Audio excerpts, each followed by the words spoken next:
gusts of winds come in. It looks like this Lovely. white cloud of just water, which makes it really hard to see.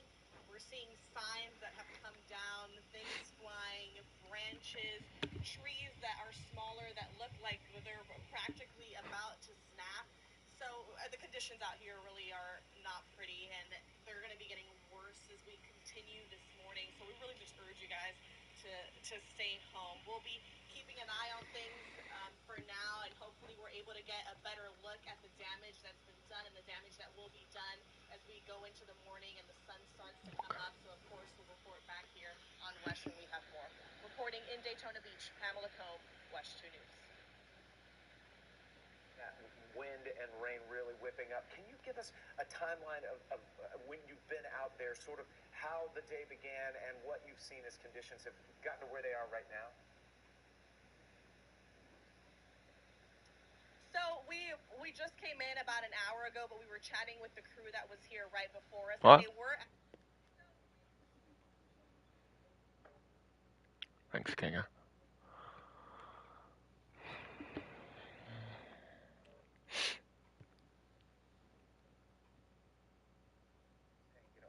Showing you what it looks like where Pamela Combe is there in Volusia County. But this is not the time to get out and try to do anything here in Central Florida. This is where we're still hunkering down as we've been since last night. Yeah, our crews are monitoring things out there. Let's check in now with West 2's Dave McDaniel on the way to Astor. Dave, I feel like you were just there a few weeks ago with some of the aftermath of Hurricane Helene, and there were some issues that they dealt with, and now I guess we'll wait and see what happened here with Hurricane Milton.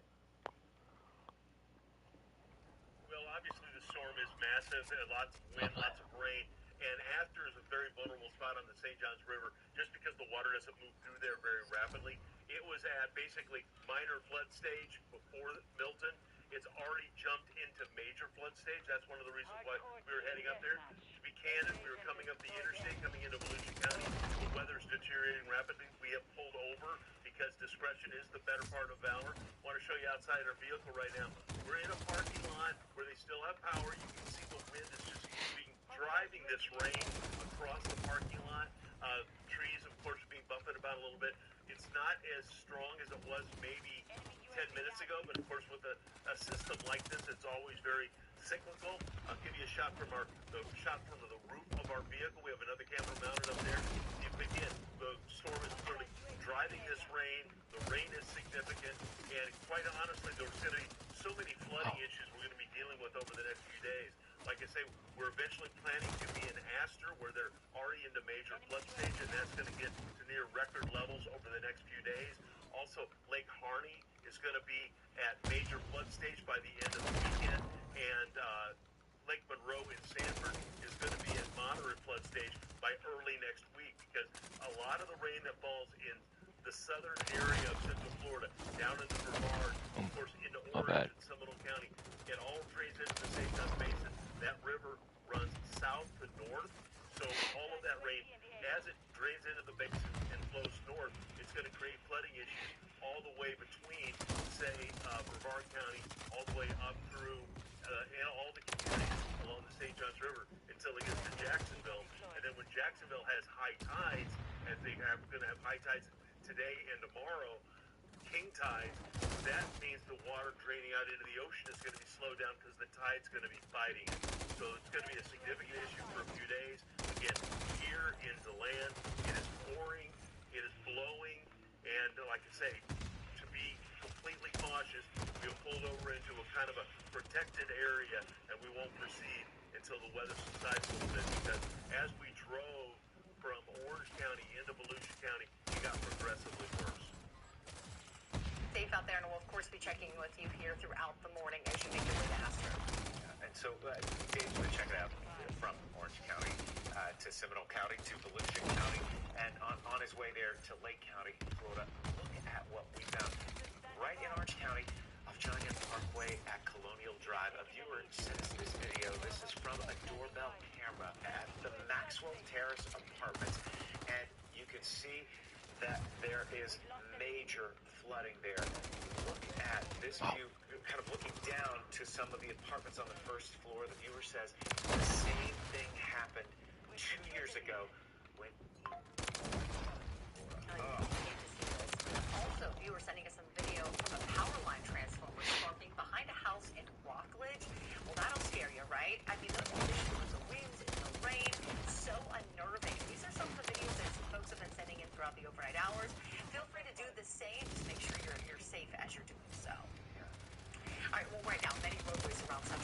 could potentially be impassable because of that flooding.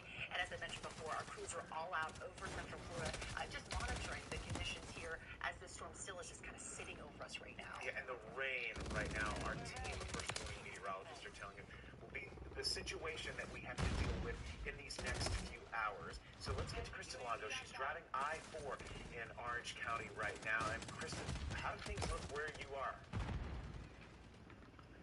Yeah, I'm going to be honest with you. They don't look great. We started off our journey on Orlando Ave heading towards Colonial and kind of turned off. It wasn't too bad on the streets, but once we turned on I-4, I kind of want to bring you a look now at what we're seeing, which the visibility isn't great here on the highway. I mean, you're looking at it right now. I know Zach's driving well below the speed limit to kind of keep us safe as we're going through it to bring you this live look, but of course we're under a bridge now, just so you know. But the rain is coming down pretty heavily, and we can definitely feel the wind much more here on I-4. This is a look from our roof camera as well. Let me see if I can turn it for you, but the visibility definitely low. If you're just wanting to get on the roadway, I highly recommend you don't. Why my It's not mouse safe always conditions out dead? here. Eric Burris was saying it over and over again. I mean, this is not the time where you want to just be driving to anywhere. You really do want to be hunkering down, and we're bringing you this look so that you don't have to. Once again, this is a look from our front camera here. We're in Altamont Springs now, heading towards Seminole County, so we're going to continue to monitor these roadways. I think we're going to pull off the I-4 highway here just because conditions are getting worse as we head this way. The rain has definitely gotten a little bit more intense, and we can feel the wind even from the vehicle. So we're going to pull off onto the street level right now. We'll continue to bring you a look at what we see as we drive around either Seminole County or back towards Orange County. But for now, live from I-4, Kristen Lago, West 2 News. We were seeing some of those landmarks as Kristen was getting some of those I-4 overpasses there. She was traveling under those, and then we saw the Majesty Building there as she was moving from Orange County up into Seminole County right there in Maitland, Altamont Springs area. And it's a lot of rain that's coming down right now. It is. We're seeing the wind, we're seeing the rain, and our coverage here of Hurricane Milton continues in the 3:30 half hour. From West 2, this is continuing coverage of Milton. Okay, a crane collapsed into a building in St. Petersburg. Debris scattered all over the roadway here below, and then the mangled crane leaning into the building. Some scary moments here. These are the scenes that we're seeing all across Florida, really, coming in from the Tampa Bay area, St. Pete location, and now we just have this storm kind of hovering over top of us, guys, and it looks huge, really, on the radar there, right? And here at 3:30, we do thank you for joining us. I know so many people. It's wild at 3:30 to be texting with people at this hour. They are. Everybody's awake, and we're here for you. Meredith McDonough, Jason Guy, along with our first warning meteorologist, Kellyanne Class and Eric Burson. Eric, you were just saying a moment ago, there's some rain that's about to move back in and really hit us hard. You know, the problem with these tropical systems is they spin around, right? And so there's this new band of rain that's about to come into Volusia, and my concern for it, of course, is going to be, will pick those winds back up. Right. And in turn, it's moving over the same spots, Kellyanne, that are already under a flash flood warning, have accumulated significant rains. We're going to add to that very, very quickly. Yeah, I mean, we already had a new flash flood warning for parts of Flagler, Marion County, and also including Putnam and St. Johns counties. But then we also have a really big flash flood warning for Orange, Seminole, Volusia, and Lake counties. And it's going to be this band of rainfall that's going to push in and bring in some more rain. Okay, so let's get you the latest flash flood warning. Again, that's for Flagler, Marion, Putnam, and St. Johns counties. This is going to go until 8 o'clock in the morning. 2 to 5 inches of precipitation have already fallen in some parts.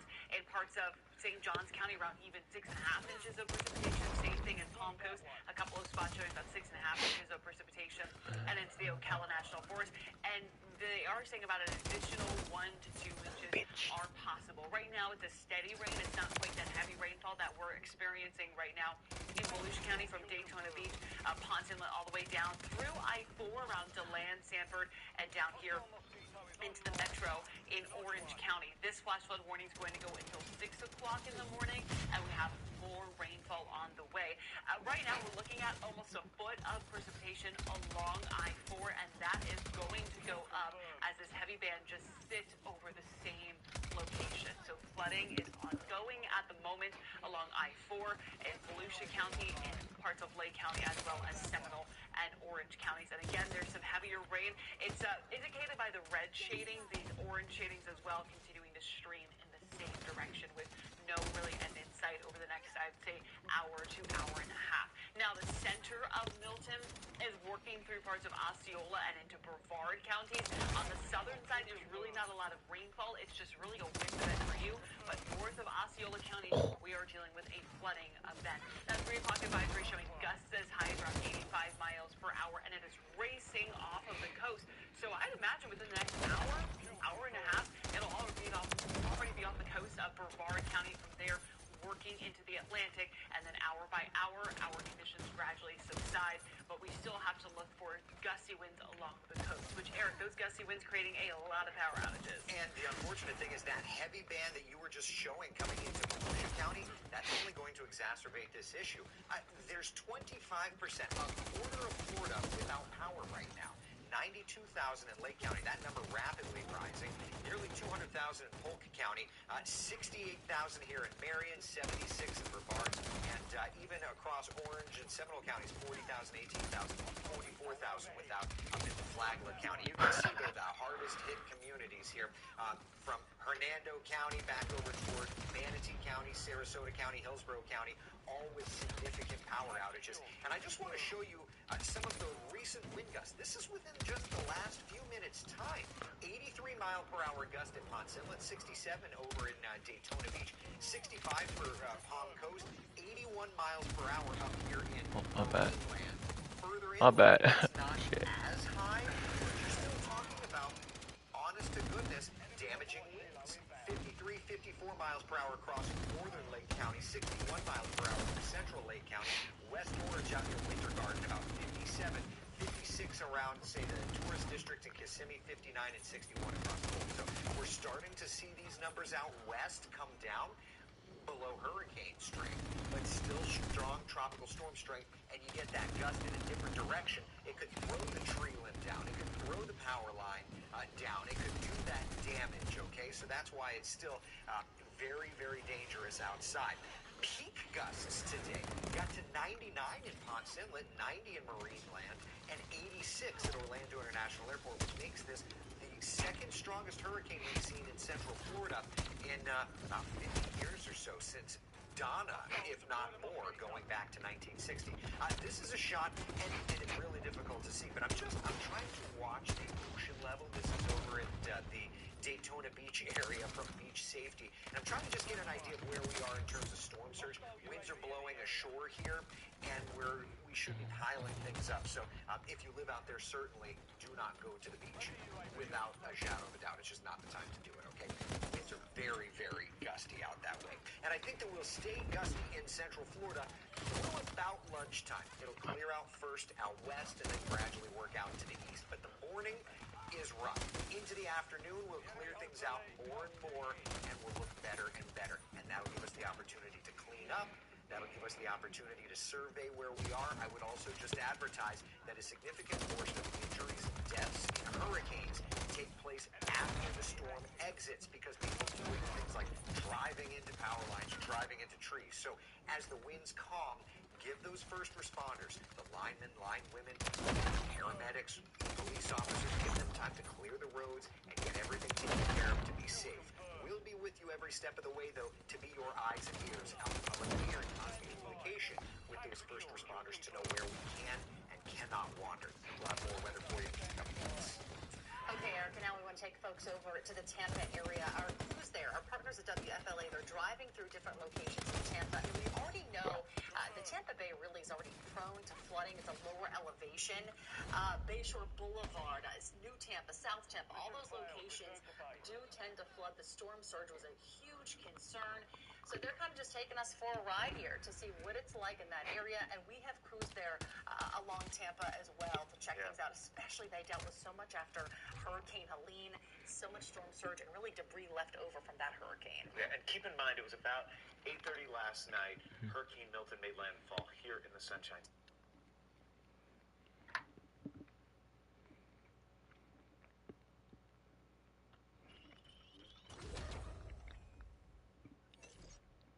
AG. Yep.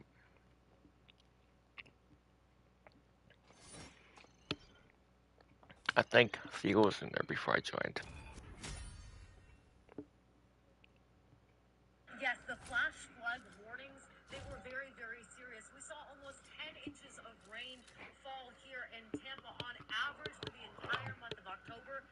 just over 2 inches.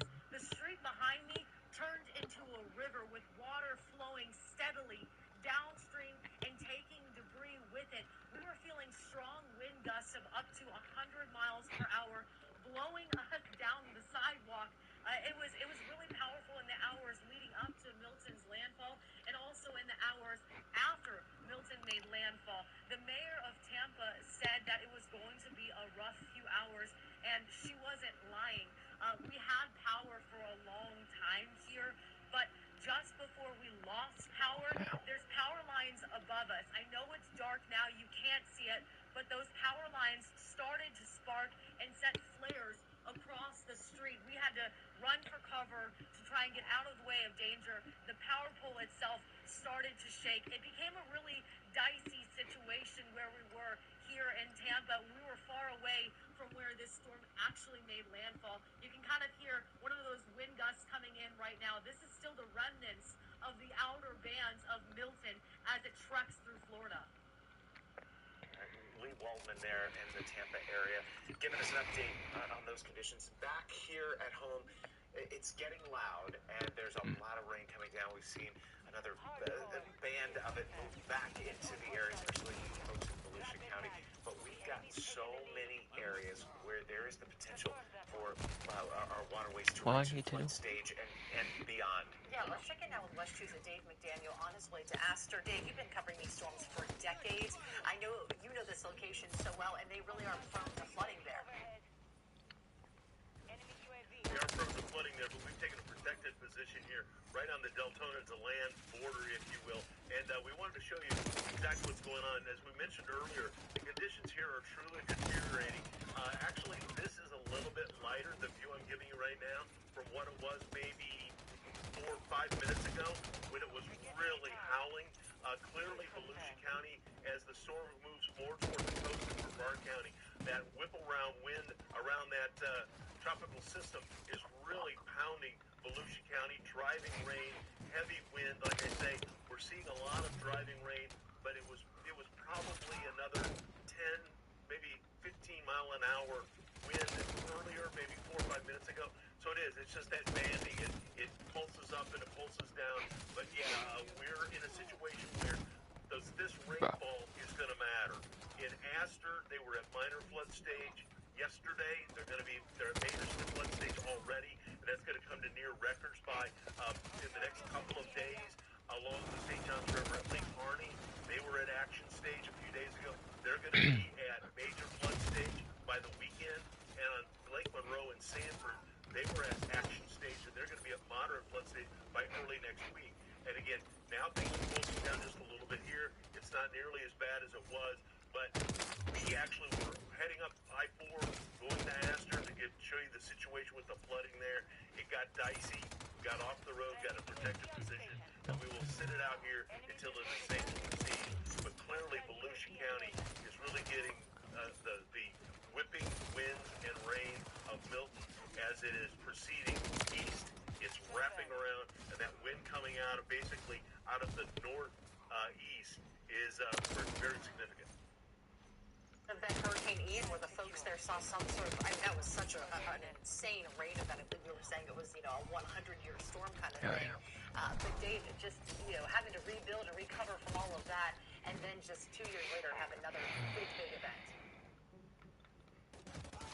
Well, yeah, it's going to be interesting at first sight to see exactly what all of that is going to be, because while we always talk about storm surge where the hurricane makes landfall, we're also talking about when it exits the state, it can be very, very significant. I covered Hurricane Wilma, which came on shore around Fort Myers, and Fort Myers and Naples and Sanibel, Captiva all got significant damage. But a community that probably never expected to get the damage it got from Wilma was Fort Lauderdale. Fort Lauderdale just had a massive amount of damage from a storm that came in on the west coast but exited on the east. All right, Dave McDaniel live for us. En route to Astor to check out some of the flood situation there, but because of intense rainfall and roads really starting to flood out and the rain getting so heavy, Dave and his photographer made the decision that our team trains them to do to find a safe spot. Because while they're out covering it for you, safety for them, for our crews, is most important. Also want to mention some extensive damage in the Brevard County area. West 2's Bob Hazen is live there now. Bob, we know that there are some places, locations that they've had some roofs blown off in the overnight hours. Yeah, it sounds like it's particular in Cocoa Beach is where a lot of that damage was. Like you said, roofs pulled off of houses and buildings and homes destroyed. So that's a very bad situation for a lot of folks there. Right now, we're just a little bit north of Melbourne. We've been creeping up US 1 in between live shots here. We're at US 1 right now. Friendship Place, and you can see it's a little bit of rain falling, but it's not really a rain issue right now. It's just a little drizzle that we're dealing with. So there is still some stiff winds going on. And of course, there's some problems with flooding. And I want to show you some video, a little bit of damage that we saw earlier this morning when we were going to Melbourne, kind of near downtown Melbourne. We saw an awning that had fallen onto the road. Hopefully the video is playing right now. That video had fallen onto the sidewalk. Actually, sorry, the awning had fallen onto the sidewalk off of a building there. And then a little bit further up US 1, we saw a police officer on the side of the road. He was just kind of staying there to give people a warning that there was a power line down across the road. It did not appear that power line was energized. People were driving over it. And no one seemed to get any kind of issues with it. But yeah, that's a big risk to people who are out driving right now, is these power lines either down on the ground or sagging or maybe falling down. We did see a transformer on a power pole blow as we were driving by. I saw the parts flying out. So still issues that people are dealing with. You can probably tell if you're seeing us live that there is power in the area where we are right now, but in different places throughout Brevard County and Melbourne, and as we're going up right now, there have been areas where the power is out because of that exact reason. The transformers are blowing or the power lines are coming down. So that risk is not over. Just because you have power right now doesn't mean you'll have power in an hour or two. So we're going to keep going north, though. You can see some more of that damage in Cocoa and some more of the issues that people are dealing with flooding. Back to you guys. Hazen there for us in Brevard County in the Melbourne area. So we've seen the power of the winds associated with the storm and also the flooding that's happening, particularly for some of the low-lying areas or around those bodies of water. And so many folks, I mean, we're talking about millions of Floridians without power right now. And I'm sure encroaching on to some 3 million. Like, we're getting close to that number for our state. Yeah, and I'm sure that you guys have just been getting text message after text messages because this is a loud event. Yeah, and I know, I'm sure there's kids potentially still up. My little one's texting this morning. Yeah. It's so loud, Dad. Yeah, I said, well, just keep texting me here. Well, that's the thing. It's unnerving, the howling winds and the rain. And so I'm glad that we're kind of keeping it like, hey, stick with us here. We're going to get through it together. And everything's going to kind of come out on the bright side at the end of this. We've got another couple of hours where it's going to be intense. And right now, I would say it's probably the first time that, like, Volusia and Flagler have really gotten into hurricane conditions. They're going to be there for a little while longer. We are getting gusts in the 60, 70, 80, even up to 90 mile per hour range out that direction. Yeah, so gusts, rain is really our concern at the moment. Good news is, as the storm exits, things will gradually begin to improve. So we're getting through the worst of it right now, and then it's going to move off the coast, and things should subside. And then we obviously have to look and transition to our coastline for high surf, the potential of some storm surge, coastal flooding, coastal erosion. Speaking of our coastline, I want to get you to Daytona Beach. Here's a look outside right now, right along the coast. Wow, the palm trees are whipping. The wind, it's so hard to see. The rain is so heavy, you could barely even see. These are tropical downpours. It's really hard to describe tropical downpours. And unfortunately, there is more rain on the way. At the moment, there is a flash flood warning in effect for Volusia, Seminole, Orange, and Lake counties, where we are looking at rainfall around 10 to 12, even as high as about 13 inches of precipitation. And that's setting up across I-4, I-95 from Ormond Beach down to Daytona Beach, all the way down to New Smyrna, DeLand, Deltona, Sanford, DeBary. It's this ribbon of rainfall that just continues to work over the I-4 corridor. And unfortunately, there is more rainfall, heavy rain on the way. This will make rain accumulation a lot higher. Each and every time we tick these, they gradually begin to go up. Daytona Beach, almost 10 inches of rainfall. New Smyrna Beach, also almost 10 inches of precipitation. In some of those more rural areas and parts of Volusia County, almost 14 inches of precipitation. And in Sanford, about 10.5 inches of rainfall. Up north in Flagler County, Marion County, Putnam, and St. John Johns County. We have a flash flood warning in effect until 8 o'clock. Flooding is ongoing. Now, it's not as heavy as rainfall as we're seeing in Volusia County, but we're starting to see that rainfall intensity tick up in southern Flagler County around Flagler Beach, where they're also getting some gusty winds.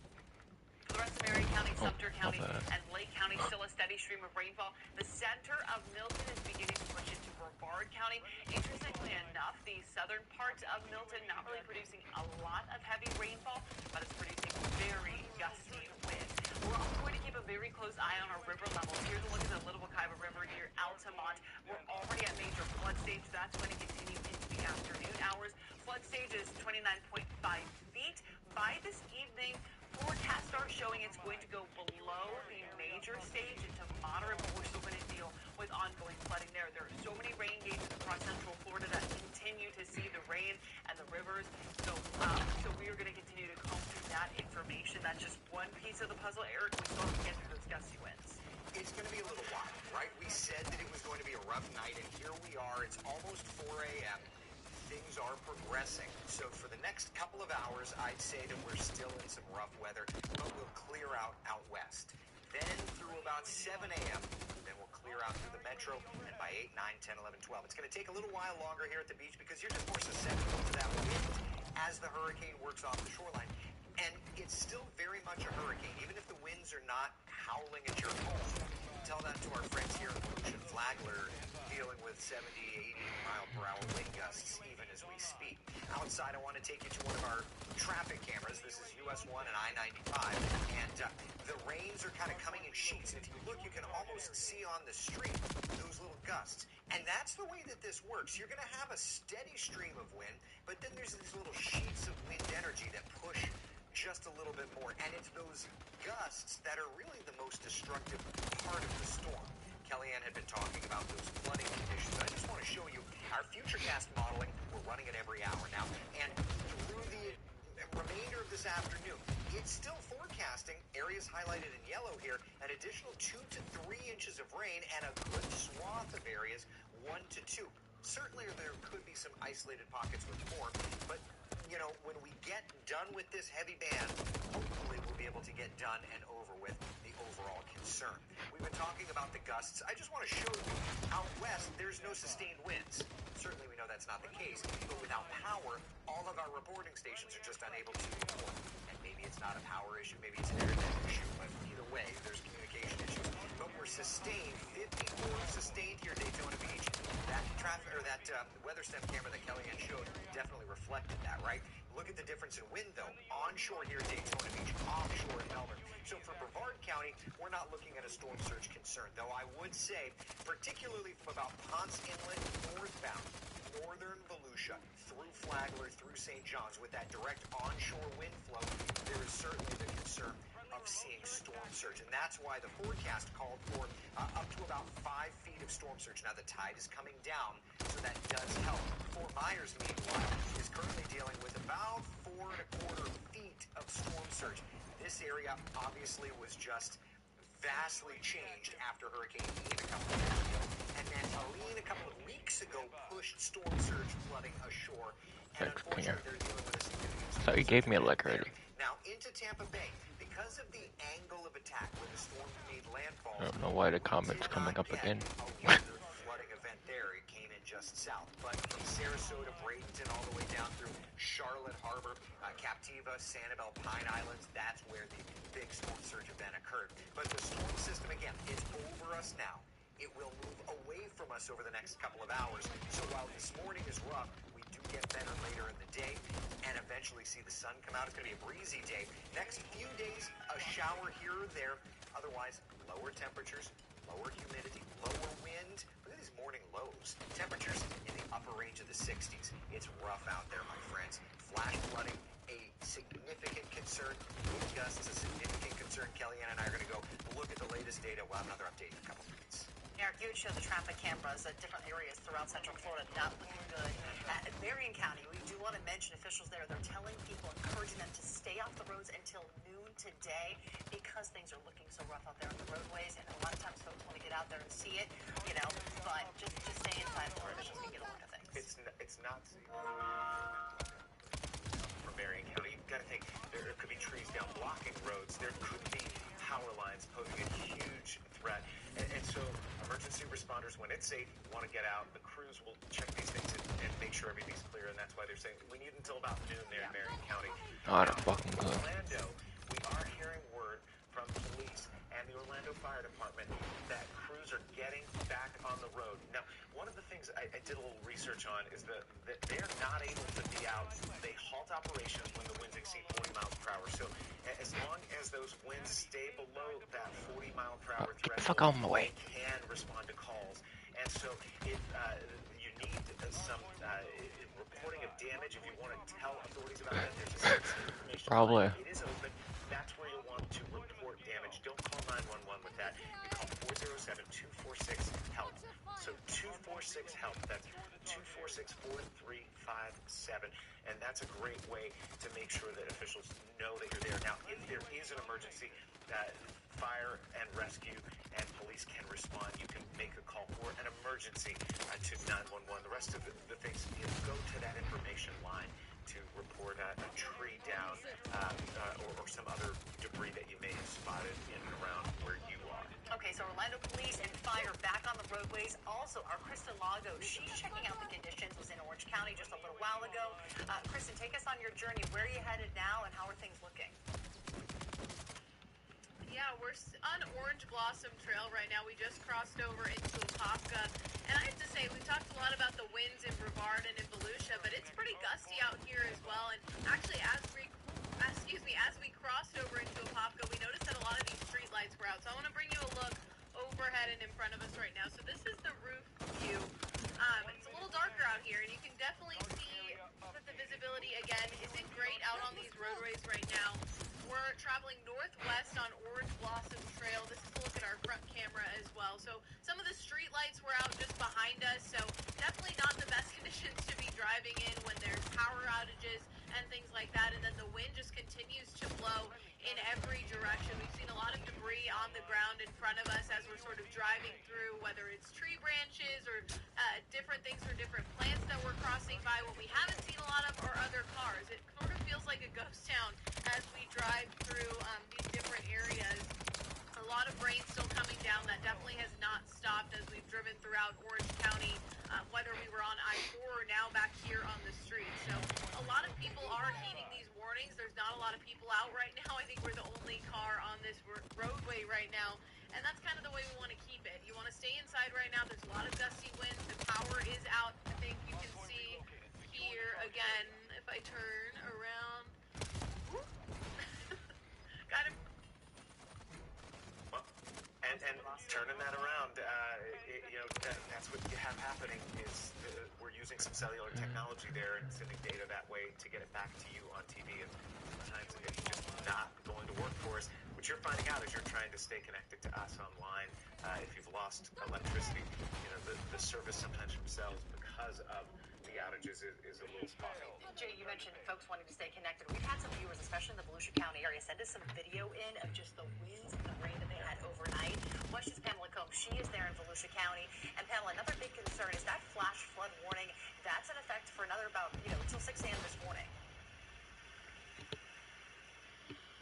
That is, and we've been driving. Well, we weren't driving around, but Damn, I can hear that rain. right around the corner still. We drove down just a few minutes, and some of these local roads are already so flooded. I can hear it on live stream. With time, it's gotten so much worse. That rain is really coming down, and these areas like this are just getting so much worse. So we're really hoping that we can get out of here by the time things start to get better, because not only that, but we also have those incredibly gusty winds. It's blowing signs out. It's caused some damage in homes, mobile homes. We've seen reports of trees falling as well. So we are keeping an eye on things. We've also heard about several transformers that have blown. You can kind of see sometimes here every couple of minutes how the sky just kind of lights up blue and several colors. So we do know that there are thousands of people in the area as well without power. this, of course, will only continue to grow. More people will continue to be left without power, and these flooding conditions will only get worse because really this is just the beginning here in Volusia County, unfortunately. So we'll be keeping an eye on things out here. I know storm surge out on the coast is another big issue. Also, because of these winds, the bridges are closed, so no one can head east to those barrier islands. So the good thing is that there's no one out here. Suggest you stay home. There is a curfew today until 8 a.m., so stay home and stay safe. Reporting in Volusia County, Pamela Combe, West 2 News. Oh, Pamela, just seeing those conditions. Stay safe, Pamela. I know that you're going to be covering everything throughout the morning hours when the sun comes up. Pamela, are there any areas that just left us there? But you know, I always just like to know the rundown of where our teams are headed. They're usually heading to where any major damage has been reported or anything major happening. If there's rescues going on, those kinds of things. I do just hope though that folks stay indoors until this is over. There's a curfew there, and Pamela made mention of that until 8 a.m. People don't need to be out on the road. Officials there, and that could get extended, just depending on if we've got tree lines down and power lines covering the road, because conditions are dangerous. So stay in your safe place right now. This isn't the time to get out and about. We'll cover it for you. Watch it safely from your screen. Yeah, in Cocoa Beach area, I think we still have that video. They had a lot of flooding and also had some damage to several businesses in that area. A potential tornado came down yesterday. Still working to confirm all of that. But in that location, they dealt with flooding. I think it was the Wells Fargo, like a Supercuts in that area. Some roofs ripped off of buildings. And Jay, just starting to see now, too, the video coming out of South Florida, the West Palm Beach area, Port St. Lucie area. Just a mess. I mean, after tornado outbreaks, they're saying they believe touchdown there, but that's certainly what it looked like. Let's go to this map. Our crews back in the back. Thank you guys showing us some of the cocoa roads that are flooded. These are the areas right here in our viewing area where we've been watching some of that flooding, and the water's really building, and it's going to continue. We are talking about a few more hours here where we can see some pretty intense rainfall. So we're going to be watching that for you and monitoring the situation for you in the Cocoa area, from all over Central Florida and down into the Tampa Bay area and beyond. And our wall-to-wall coverage continues right now with Sonic Adange and Sheldon Tez and our team of meteorologists keeping you safe in the overnight hours as this hurricane continues to just hang over us in Central Florida. From West 2, this is continuing coverage of Milton. On the water. We're in a lifted vehicle. We're in a very secure vehicle. But we don't even have trouble passing through some of these neighborhoods. So. Sanford Police showing us just how bad flooding is on some streets there. Their advice, don't drive through it and stay inside. And that is advice not just unique to Sanford. We're hearing that from all over Central Florida as Milton continues to sit on top of us. Yes, it is 4 o'clock on this Thursday morning. That storm made landfall overnight. We're still feeling the impacts this morning. First morning meteorologist Kellyanne Class, Eric Burris have been following the latest with this storm. It's just sitting over us right now. You know, and great news is the 4 o'clock advisory is out, showing that Milton at the moment is beginning to push off of our coastline. So things should gradually improve. We're not saying immediately improving, but gradually improving. We still have a lot of rain to deal with. A lot of rain. And I think that, right now we still have some damaging winds, and we'll talk about that. But on a grand scale, the rain continues to be a concern. I don't want to say it's going to be like Ian, because none of us would ever hope for that. But it's a similar setup where you've got this band just moving over the exact same spots, and Kellyanne, you're seeing those numbers rise. Well, Phil was supposed to do my account, but I don't see that fucking happening. You've been saying that for 2 weeks already, so I'll just do it. Let's at least get you that 4 o'clock advisory. Again, we're getting updates every hour from the National Hurricane Center. The winds gusting as high as 85 miles per hour. That really hasn't changed.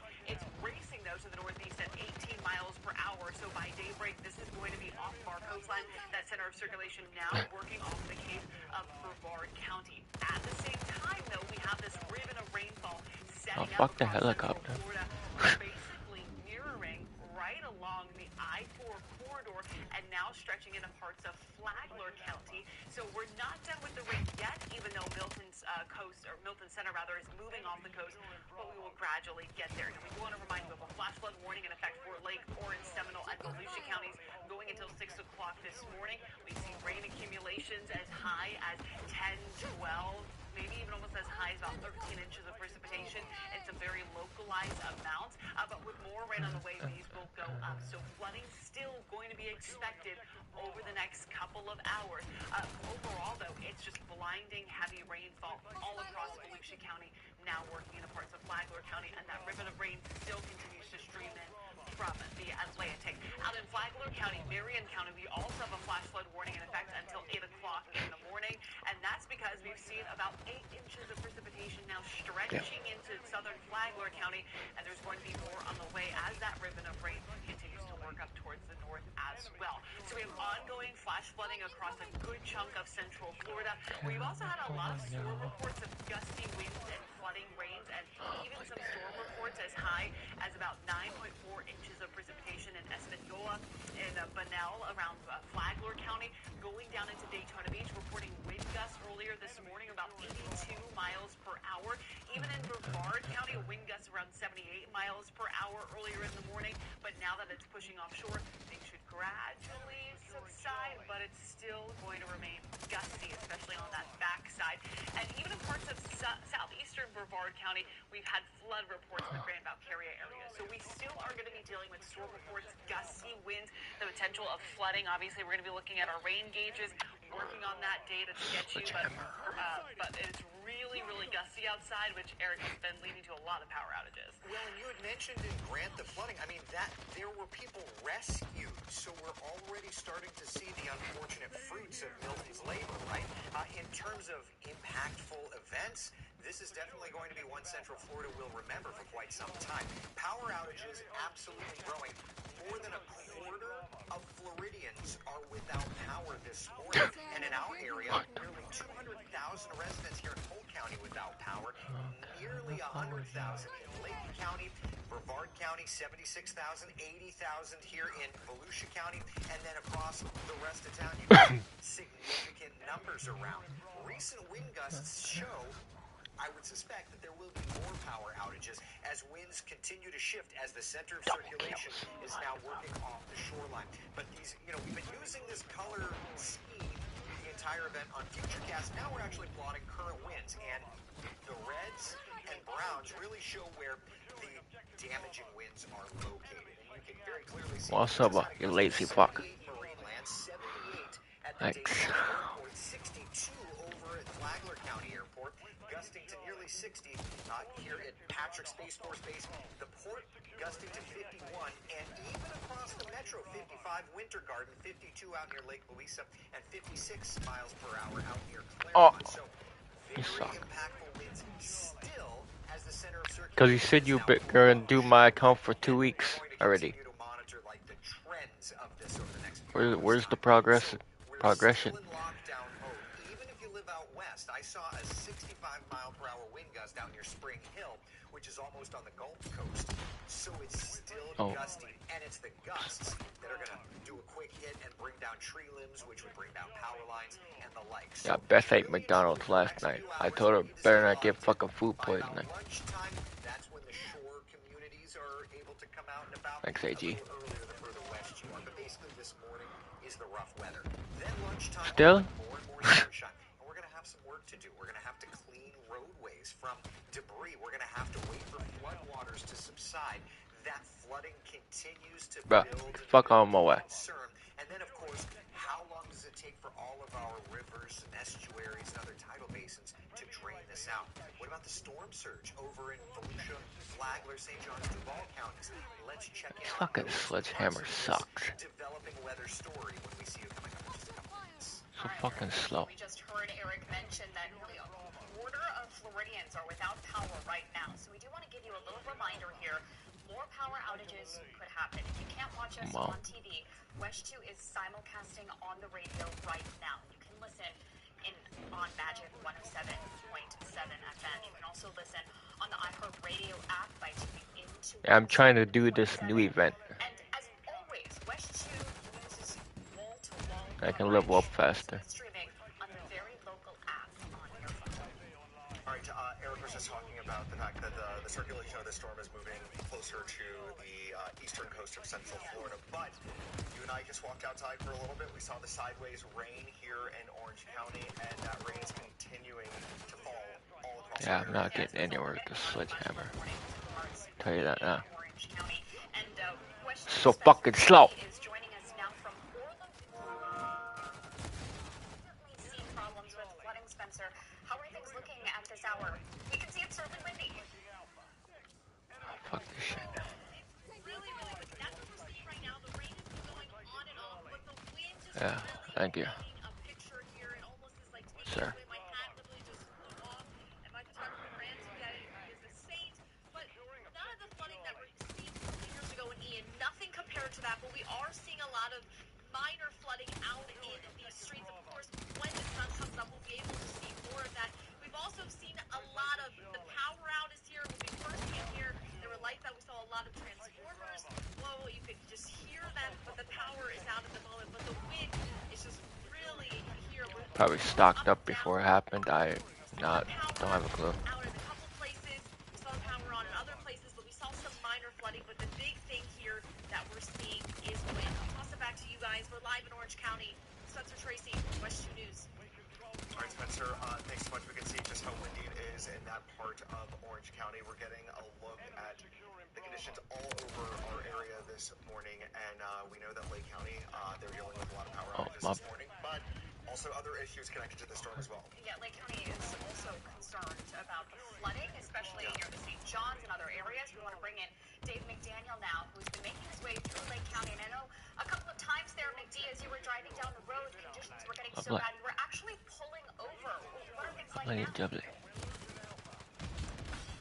We're still pulled over for that same situation. Actually, we are efforting to get to Lake County to report on the situation on the St. Johns River, particularly at Astor, which is going to be going from minor flood stage to near record flooding in just a matter of hours. They are already at major flood stage. We are efforting to get up there to really pass along what we can see from the ground level, but we are still on basically the Deland-Deltona kind of line because the weather conditions are still nasty. Lovely. Outside, we can show you how the rain and Cheating. Lovely. the rainfall from north to south. It's been significant at times. Right now, I would say it's moderate, but clearly Volusia County is really getting whipped by Milton at this point. There was an apartment complex to our south that was lit up, and every single light was on when we first pulled in here in this protected position behind a building on the leeward side, and then we saw a transformer flash, and now that apartment complex is in the dark. So that number will be added to the folks who are without power. Where we are sitting, kind of at the intersection of I-4, just on the north end of Deltona, they still have power here, thankfully, but the storm is still, whipping and tossing around a lot of things. So trees could be falling into power lines still. I don't know what's worse, spear or the fucking sledgehammer. They're both fucking terrible. Of course, on the river, but just city streets, sopping wet, yards, the tree root systems that have been in very saturated ground. We had significant amounts of rain before Milton even came calling. I don't have a That's been a crossbow. concern all along. Even before Helene, we had a lot of heavy rain. With yards saturated, a lot of the type of trees that grow in Florida have a very shallow root system. They can topple over rather easily in high wind if the soil underneath them is soft. So that's going to be the interesting thing to see when the sun comes up, is exactly how many trees are down. A lot of people compared Milton to Charlie. It appears that Charlie is, at least from my viewpoint, it's going to look like Charlie came through more powerful when it came to more of a soaker and causing damage in that form or fashion. But clearly that we had tornado damage around the state, so there's a lot of things in play here. Now the weather's picking up a little bit again here. You can see it whipping through the parking lot. The trees are bending over. So we are, getting pulses of more heavy energy as Milt continues to work its way toward the East Coast. But once we get to the position where we can safely proceed, we will be heading to the St. Johns River and bringing the stories of exactly what's going on there again. In Astor, they were already at minor flood stage, jumped to major in a matter of hours, and from the forecast in the next 3 to 4 days, it's going to be near record flooding in Astor, and that's where we're going to be ending up once we finally can get a safe passage. But for now, reporting live in Volusia County, Dave McDaniel, West News. And so glad to hear that all of our crews across Central Florida are putting safety first when it is safe to do so. As you just heard, we'll check in with Dave McDaniel on what Astor looks like and what the St. Johns River looks like. But in the meantime, if you're just joining us this morning, Hurricane Milton made landfall on the west coast of Florida around 8:30 yesterday as a Cat 3 storm, and that happened NCS to Key. A lot of impacts were felt there on the west coast, including Tampa. So we've been keeping an eye on the conditions in Central Florida. We also have a crew down in the Tampa area keeping an eye on how things are progressing down there. We want to get to first warning traffic expert Megan Mackey. She rode out the storm there in the Tampa area. Megan, we know that storm made landfall in Siesta Key. How far away is that from where you were set up? And just kind of walk us through what you heard and saw. Yeah, well, right now, Sheldon and Sonica, we're in downtown Tampa. We just got here about 30 minutes ago, and take a look behind me. You can see this damage. We're getting Oh no, what the fuck am I doing?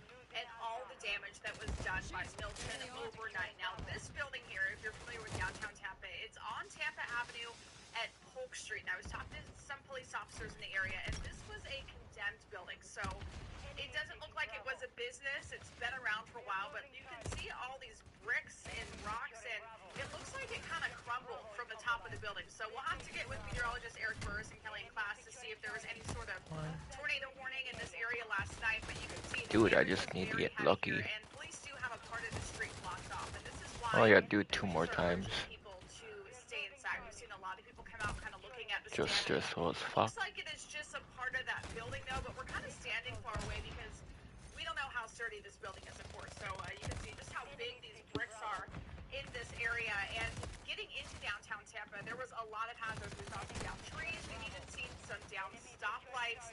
So this is why officials are urging people to, once again, stay off those roads. As you guys mentioned, overnight, we were actually hunkering down. We were not out during the storm. That was Justin Shecker.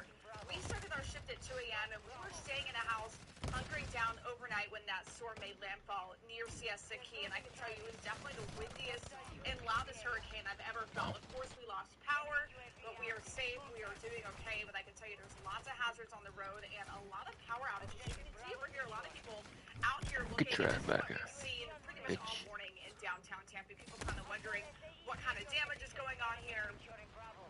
But of course, this is really the biggest damage we've seen so far in downtown Tampa. As the sun starts to come out, yeah. Some more damage. We're now reporting live in downtown Tampa. Megan Mackey, Washington. Wow. And you hear reports about the damage, seeing it there and having her next to it with some perspective at play really gives us a picture of the strength of the storm as it made landfall. And you can see some people out there peeking their heads out. Curiosity, of course, is going to be major as we wake up this morning, but it's so important for everyone to stay inside because we are still feeling the effects as we've been checking in with all of our reporters here. Yeah, I mean, even though Milton is racing off of our coastline, we still have a lot of wind and rain, and that's going to be the case throughout the early morning hours. And there's a band of rainfall setting up across I-4, parts of I-95 in Volusia County, so flooding a huge concern there. Y'all suck. The fact that we're still in that band of rain, getting 80-mile-an-hour wind gusts still at this hour, it's not done. Maybe it's quieting down in your neighborhood if you're in downtown or over in Tampa, for example, but we still are experiencing hurricane conditions in our extreme eastern communities where so many people live. And I'm getting a lot of social media messages, and people are like, I'm scared. When is this going to let up? We still have a few more hours of this. Then by sunrise, we will gradually quiet things down. So I do think by the evening hours, things are looking great, even by later on in the afternoon. Of course, weather forecast for you. We want to get you a look outside right now from our weather stem camera in Ponce Inlet. And this really just sets the scene. When you look at our radar, it's really hard to describe what it's like outside. And this is a perfect example of it. In Volusia County, you have these sheets of rain funneling in along with the wind. And then as you look towards the bottom of your screen, you have just the wind blowing the trees everywhere and the camera bouncing up and down. So it's blinding rain. It's still very gusty at this point. And the center of the storm is not even in Volusia County.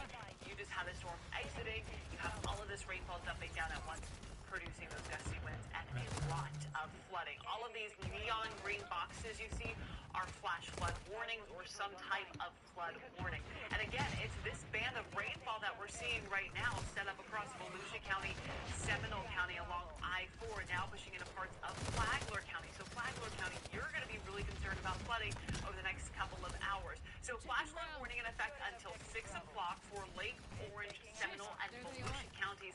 This includes over 1.6 million people in Central Florida. This is a lot of people under this flash flood warning, and it's this band of rainfall which over the past several hours has just been sitting across Volusia County, Seminole County, and Orange County across the I-4 corridor. And in these heavier bands, you just have these pockets of gusty, blinding rainfall, truly making it hard to see. So you do not want to be out on the roads this morning. The wider perspective shows that heavier rainfall stretching into Flagler County, St. Johns County, and even in Marion County, where we have a flood warning in effect, flash flood warning in effect, until 8 o'clock in the morning. Some locations have already picked up 8 inches of precipitation, and these amounts are going to increase as we go throughout the morning hours. But eventually, as Milton pulls away, things will improve. Now, I want to talk to you about the river level forecast, because right now the St. Johns River near DeLand is right around 4.56 feet. You're at minor stage right now. Flood stage is at 4 feet, so we're starting to see some minor flooding. Not quite at major flooding, but actually we'll start to see that increase as we go throughout the weekend. So right now, while things are okay, they're not a major flood stage, we're going to be concerned about that moderate and major flood stage going into the weekend. For the Little Wekiva River near Altamont, right now you're at 29.78 feet. Flood stage is 29.5 feet. So you are already at major flood stage, but things should gradually subside as we go throughout the day today and into early tomorrow morning, going from major stage to moderate stage. Flooding is just one piece of the story. Of course, we're going to be looking at those river gauges and updating everything that you need to know. The other is going to just be the wind, Eric. It's still coming through. Take a look. This is a shot. Kellyanne, you had shown one perspective from the Ponce Inlet, just a couple of miles away. This is beach safety.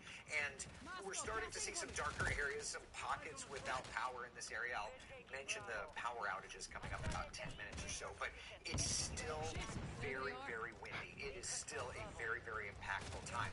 So then the question is, and I got this just a few moments ago, when is it going to end? I think for the next probably hour to 2 hours, we're still going to be around hurricane conditions here at the shoreline.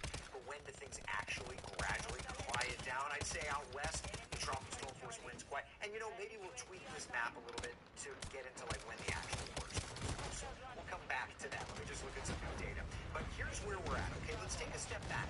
It's a rough go this morning, but we're almost done. We're almost done and transitioning better. And I can promise you that because looking at the broad perspective, there's Hurricane Milton crossing right through I-4, kind of working off the shoreline right now. On the backside of it, it's as clear as a bell up here in the Panhandle. And that's the weather feature that actually picked up this hurricane and shoved it our direction. So that wasn't good.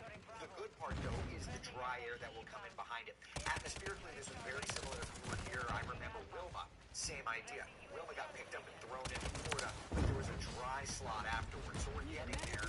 Over the next couple of days, you'll really notice a change. So here's 5 a.m. Notice we're still in tropical storm to hurricane condition.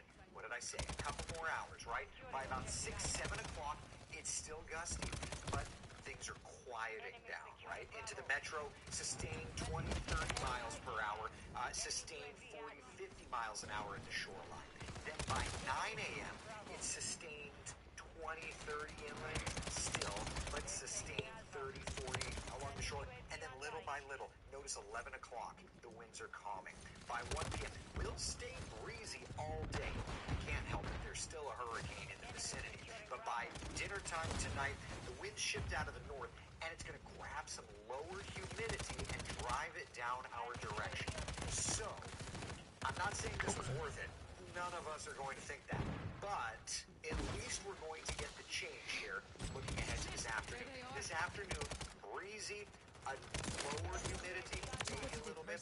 But notice the next couple of mornings, temperatures will be in the 60s.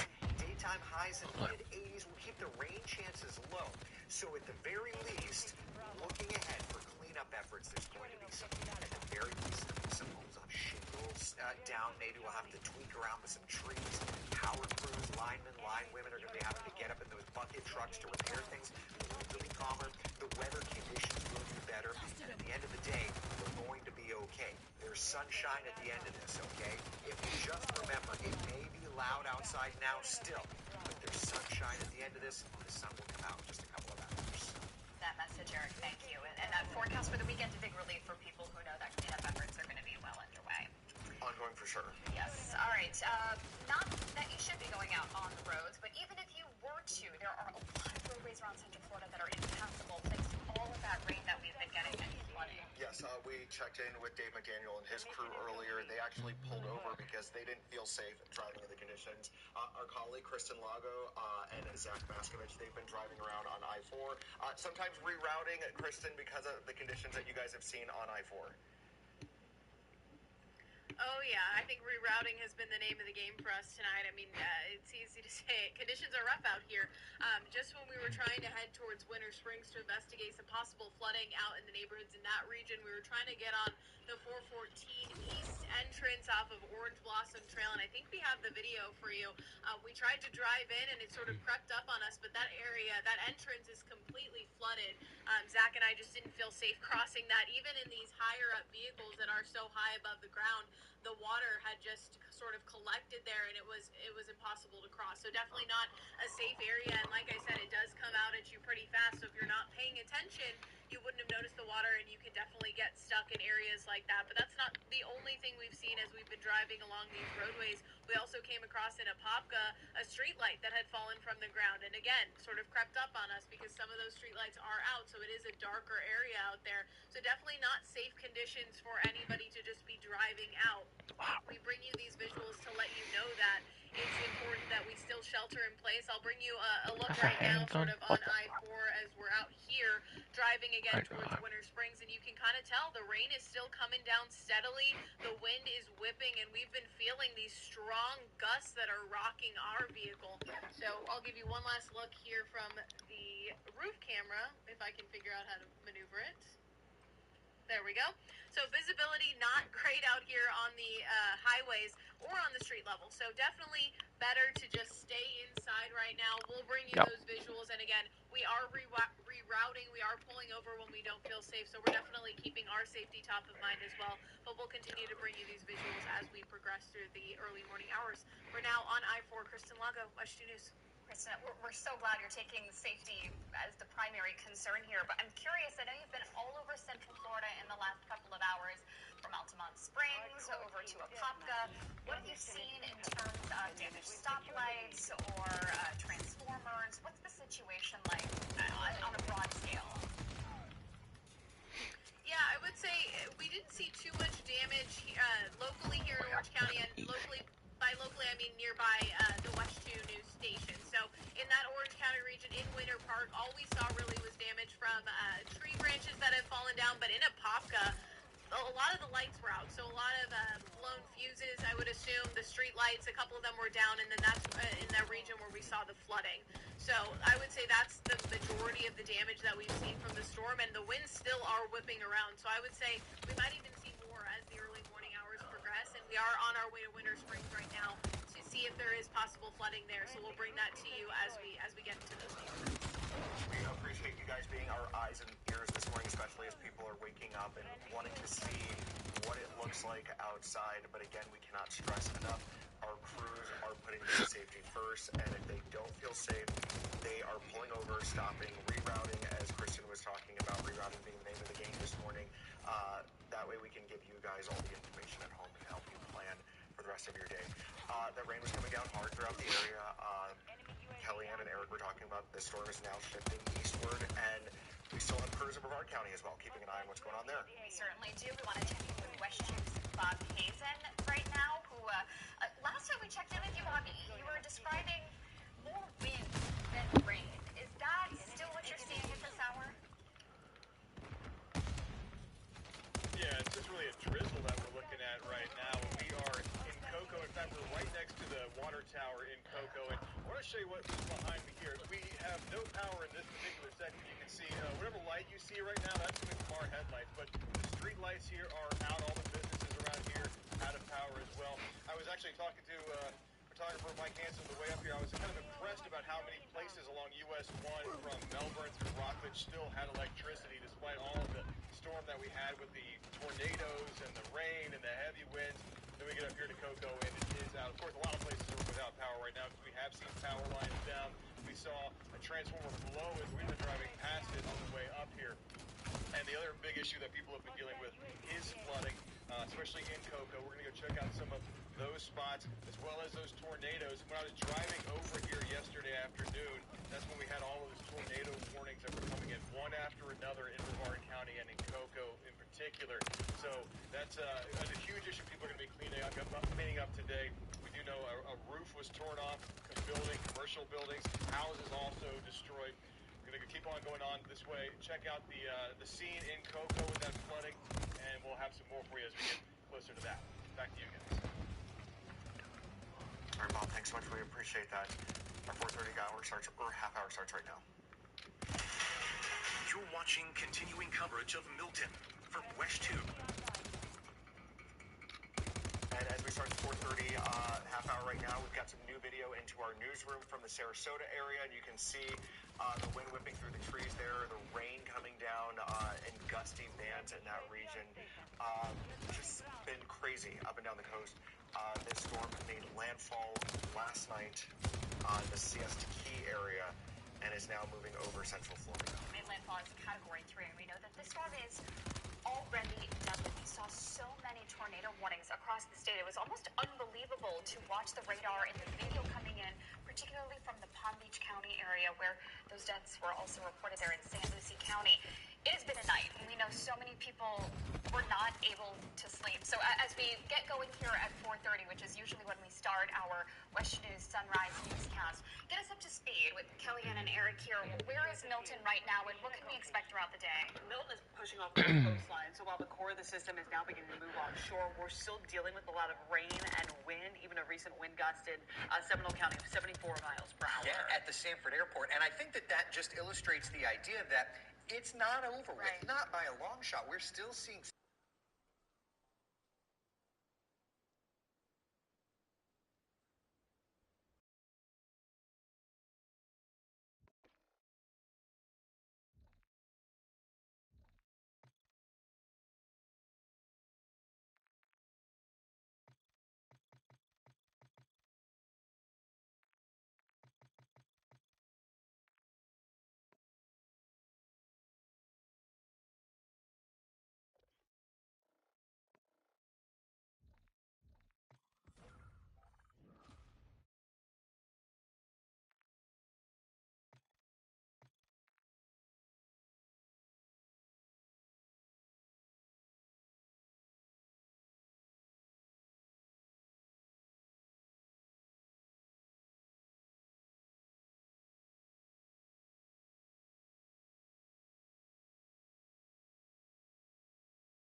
County, Lake County, extreme northwestern Orange County, through Volusia and into Flagler. That's the big pocket of wind.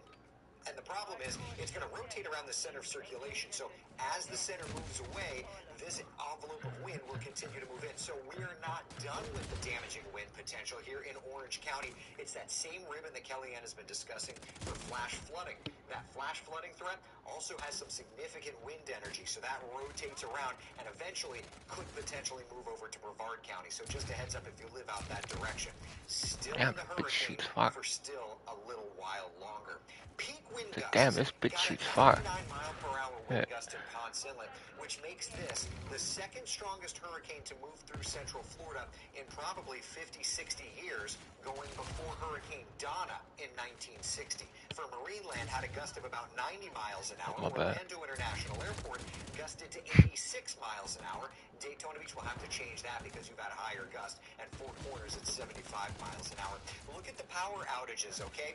Now up to 100,000 residents without power in Lake County, 62,000 in Orange County, and we've doubled the residents without power in Seminole County, doubled the residents without power in Volusia County. So as these winds continue to surge, and again, it's not necessarily the sustained wind, but it's that real quick whip, that few 3, 4, 5-second whip, that gust that brings the tree limbs down on power lines and kind of causes the troubles to the power system. On a statewide level, 26% of the state is without power this morning, and I would suspect that number rises over the next few hours' time. So we're still in it through about 7, 8, 9 o'clock. By about 9, 10, 11 o'clock, we'll dramatically improve as the center moves away and the backside finally pulls off the shoreline. And notice into the afternoon, we'll still keep some gusty weather around through lunchtime, but 3, 4, 5 p.m., the shower chances dramatically go down. The sun really starts to shine. So good news there. We'll talk more about it and really model it out with Futurecast and discuss storm surge conditions right now when we see you in just a few minutes. All right, Eric, we appreciate that. Eric was just talking about the power outages, just how widespread they are all across Central Florida right now. You might be watching us on your tablet, on your phone. If you lose power, you can listen to us on Magic 107.7. They are one of our radio partners here in town. We are simulcasting on there so you can get important information from all of our meteorologists and hear from our crews that are in the field monitoring the conditions outside. And if you can't watch us or listen to us on Magic 107.7, we also are streaming on the very local app. This is very convenient if you are on a device right now like a phone or a tablet. Our continuous coverage will be there all morning long to keep you covered. So we want to help you plan throughout the day. As Eric mentioned, we're not out of the clear just yet. It's going to be a few more hours before we can actually, really breathe a sigh of relief. Yeah, there's still a lot of rain getting dumped on Central Florida, which has been a huge concern for certain areas that are flood prone. We want to take you over to West Houston tonight. We're going to guess who is at Osceola Heritage Park. Tonight, I know you just got there. It's still dark outside, but what have you been able to ascertain about the area and how it's fared? Yeah, so we are near 192 and Osceola Heritage Park is in front of us. We're actually at a racetrack gas station because I want to show you it's not about the rain too much here. It's more so about the winds. And I know Eric was talking about those seconds of whips, the gusts we're feeling. They're so strong. You see this debris by my feet here? This is coming from the sign, the racetrack sign over there. You see that skeleton? It kind of reminds me of some of the billboards we were seeing on our way to here. Even earlier this week when you drive on I-4, you might have seen those billboards empty. There's a reason why people did that, because this sign just blew off. In fact, when we came here about an hour ago, the part of the sign was hanging by a thread, and it only took minutes for it to fly off, and now the debris is kind of scattered all over here. So the staff will have a lot of cleanup to do when they get back. And I want to show you this tree that toppled over right by near the entrance. Again, it's just so windy, and if I'm not mistaken, I believe at last check, the website, or wesh.com, said that the gusts over in Osceola County could reach 80 miles per hour. That's how strong it is, and we're seeing a lot of the trees sway side to side here. Hopefully, no more debris will fall over, but there's no telling what can happen in the coming hours, just because I know Osceola County says that the worst of the weather should continue through the morning. We're now reporting live in Osceola County. Snega Brigadicus, Watch 2 News. Certainly very windy there, and Eric just confirmed it just recently gusted to 66 miles per hour in Osceola, so stay safe there tonight. Thanks for that report. All right, let's get you up to Volusia County, where there were some concerns about storm surge earlier, and we know that the wind and the rain has been coming down in that area as well. Pamela Combe is in the thick of it right now, and we've seen it on the radar. It looks relentless out there. Oh my God, this is not getting any better. This is just coming down, that wind, those wind gusts. I mean, it continues, that rain to pour. This combination just of everything we've seen, all these tree branches falling we have right here in the garage. We've seen tree limbs. We know that there are several reports of some RVs, things that have been flying off. But one of the things that we're keeping an eye on, we're in downtown Daytona Beach, is the flooding. This is a flood-prone area. Oh, looks like there's this wind gust coming through right now, and it's really hitting hard. But as we continue to get more rain in this area, these conditions will only get worse. And I actually want to bring you to this other side of the parking lot. I'm hoping that you guys can kind of see it from here. Over there, it's really bad, the flooding on that road. It looks like a river. You can just see that wind pushing that water forward. There's a business right there, and it looks like, and we can't see it too well from here, but it looks like water might be getting into that business because those water levels are just so high. This is actually our way out of here today, so hopefully this begins to recede or doesn't get any worse, because we might be stuck here if this continues to pick up. But we do know that there are a lot of power outages in this area because the conditions here are just so bad right now. So really, I think we're just hoping they get better very soon. I know later today we should be bracing for some better conditions, but right now it's really not looking good out here.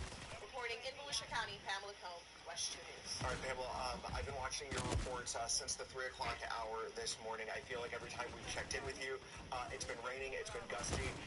Has it been like that in actuality in between those hits, or have you seen some of those breaks that have been described in other parts of Central Florida? I would say I don't think we've gotten a single break. If anything, I mean, it'll rain, it'll get worse when we get those random gusts, but I don't say this is like slowed down at all. It continues to rain, the winds continue to pick up, so I honestly don't think we've had any sort of break at all. We have seek shelter in the car for a little bit, but it looks about the same when we look out the window as well. Oh, there you go.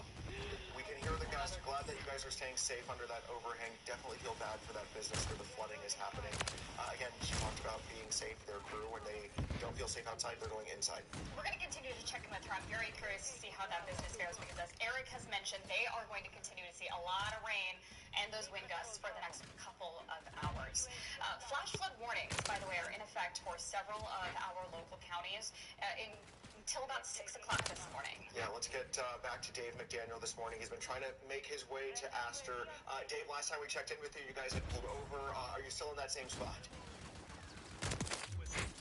We are, because that's really the most protected place for us to be.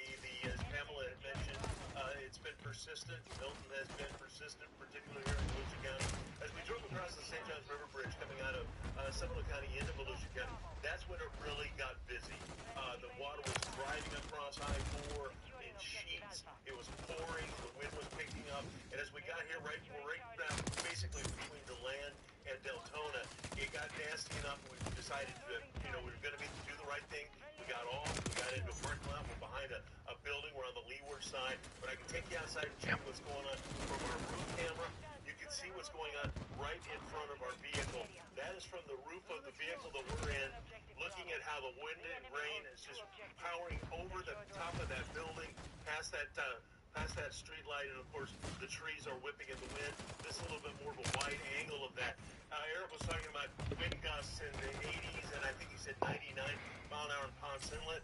Certainly Volusia County is getting the worst of Milton right now, and I would agree with Pamela that while it has pulsed down slightly from time to time, but in the time we've been here, from roughly, I would say, a little before 3 o'clock until now, it's been persistent. Heavy rain, heavy wind, and it's clear that as the storm moves offshore, the wind is consistently almost either straight out of the north or out of the northeast. Now, to the right of us, I can see some other businesses that have lights. The traffic lights are lit, even though a couple of the traffic lights are hanging by wires hanging over the road. Reason number, million of why people should not be out driving around because that light could fall down on anybody. I know I saw a video yesterday in DeLand where somebody just driving randomly down the road had a tree fall into their windshield. Thankfully, I believe they were okay. To the left of us when we parked here, there was a large apartment complex with all the lights on. A transformer lit up the sky. Now they're in the dark, so that they're part of the group that's without power. So Milton, again, moves south of this area, but just because it's south of the area doesn't mean it doesn't have whipping winds around the center. Now coming basically off the beach side, coming into the inland side of Volusia County. We're on the west side of Volusia County, and there's very strong rain, very heavy wind, and we're going to sit here until it's safe to proceed. But we do intend to go to Astor, where the river levels on the St. John's went from minor flood stage to major flood stage in a matter of hours, and it's forecasted over the next several days in Astor to be just under record flood levels. Also, Lake Monroe and Sanford went from action stage to moderate flood. It'll be a moderate flood by the end of the weekend, I should say. Lake Harney went from action stage. It's going to be major flood stage by Saturday or Sunday. There's going to be a lot of people dealing with flooding conditions, trying to make the best of it, but the rain really needs to shut off. We've had just about enough of it, and it is really a nasty storm. Again, incredibly wet. Maybe not to the levels of Ian, but certainly a reminder of Ian. Reporting live in Volusia County, Dave McDaniel, West News. All right, Dave, thanks so much. We appreciate that perspective, just seeing that rain still coming down where he is. We also have some video that shows one of the possible tornadoes that hit yesterday. This is from Cocoa Beach Mayor Keith Capizzi. So many people's phones all across Central Florida were going off with those warnings yesterday. And there were tornado warnings like across Central Florida and even other parts of the states as well that weren't even in the direct path of this storm. This is unbelievable video. We know so many of our viewers were waking up in the middle of the night seeing these sort of scary images. I want to bring in our team of meteorologists here, Kellyanne Klass and Eric Burris. We know Milton right now sitting as a Category 1 hurricane across our area. We're still very much in the thick of things here. Yeah, the winds are still rolling to dangerous levels, so you're not wanting to be outside unless you're in a protective spot. Even our crews, they're driving super slow, and they're kind of taking, I just saw a power flash, one of our tower cams, but, you know, they're taking the safe route. They're in the middle of a highway where they're going slow enough that if there's an issue, they'll be able to stop, turn around. And I mean, Nick D has covered so many hurricanes, I would almost be embarrassed. So this is experience playing in. But it's not something for a looking to go outside and play. No, absolutely not. I mean, we have down trees. We have a lot of rainfall across the area. We have flash flooding. There's a lot going on, so I would not recommend driving this morning. Once the sun rises, daybreak, things should gradually improve, but still, I would say not go out. We have flooding, and we want the crews to be able to get power restored as quickly as possible because we have a lot of power outages, and they still continue at this moment. Okay, let's get you a look outside right now with a look at our first warning radar. We have a lot of heavy rainfall across Central Florida. Those neon boxes you're seeing, those are flood warnings in effect. Good news is for parts of Marion County, we're seeing the rain slowly exiting, but for our central and our eastern spots, we still have a lot of rain, especially across the I-4 corridor and I-95 spots in Volusia and Flagler counties. Speaking of Volusia, Lake Orange and Seminole, you are under a flash flood warning in effect until 6 o'clock this morning. We've seen rain gauges produce at least a foot of rainfall or even higher. We've also have water gauges that are showing that flooding and that river level continuing to rise. And we just get these bands continuing to just dump rainfall across the I-4 corridor from Sanford, DeLand to Berry, all the way up to Samsula, Deltona, all the way through Port Orange, Daytona Beach, Ormond Beach. Then you get these pockets of blinding rain, not going to make it fun to drive on the road.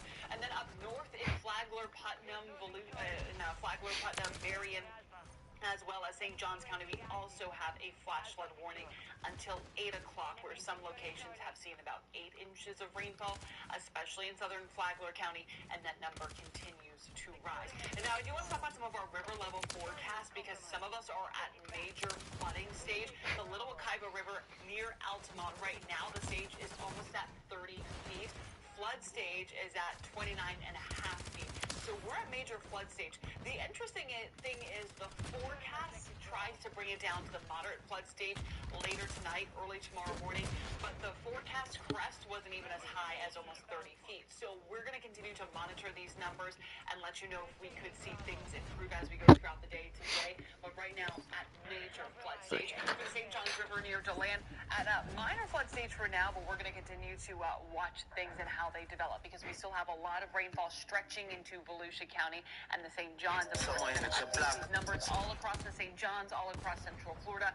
Have a look at how much rainfall we've already received, even though Milton is continuing to exit off of our coast. On top of that, we have a lot of power outages, Eric. Yeah, just looking at Southwest Florida, right? Like the problem is that as the hurricane came through, it was a significant impact, and some communities are 80 to 90% without power. In our area, there are hundreds of thousands of residents without power in Central Florida. We're going to take a look at kind of our local spot much more in depth here in just a couple of minutes' time, but these numbers are continuing to add up. 26% of Florida without power at this hour. So when did the weather conditions improve? That's a very important factor. I think tropical storm force winds will be calming out west around 6 a.m. From about Orlando over to I-95 by about 8 a.m. and then the ribbon right along the coast about 10 a.m. The tropical storm force winds subside. Just had an 83-mile-per-hour wind gust at Daytona Beach just a few moments ago. So it is still driving that real intense wind. Outside downtown Orlando, our tower cam is still bouncing around, and I've been watching power flashes here, and it just kind of shows that these gusts are still coming through. And you see these little darker spots? It's not because nobody lives there. It's because those are areas without power. Downtown as a whole still has power, but there are these dark spots, certainly where trees are coming down.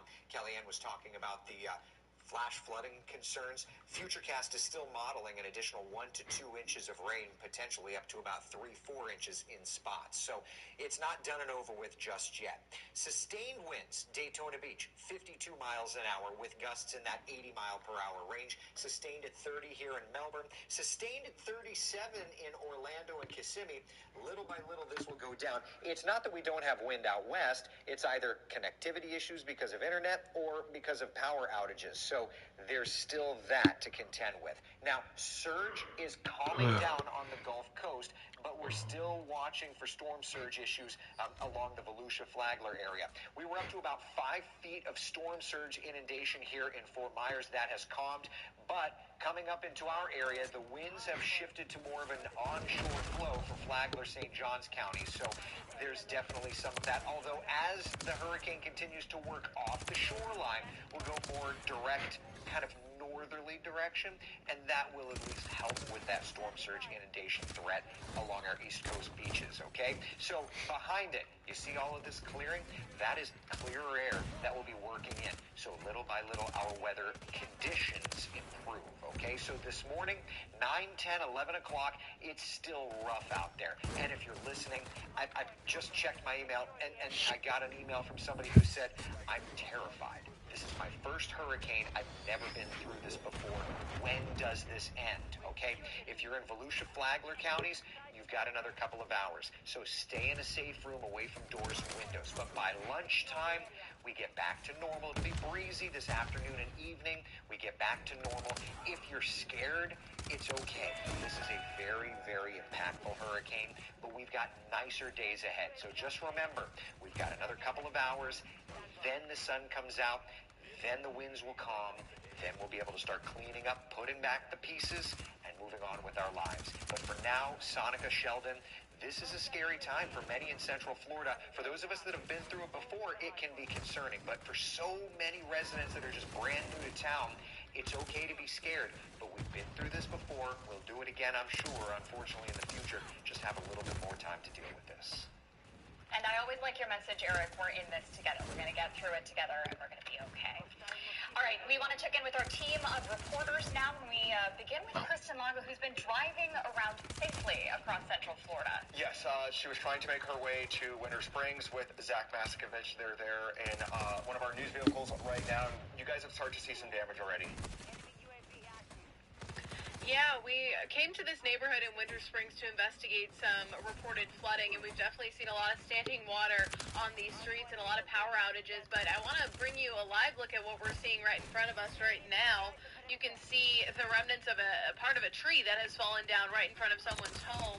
And there's a lot of, the power is out in this neighborhood as well. So it's very dark where we're looking right now. Let me see if I can zoom in for you so you can kind of see. Sorry, new technology for me over here.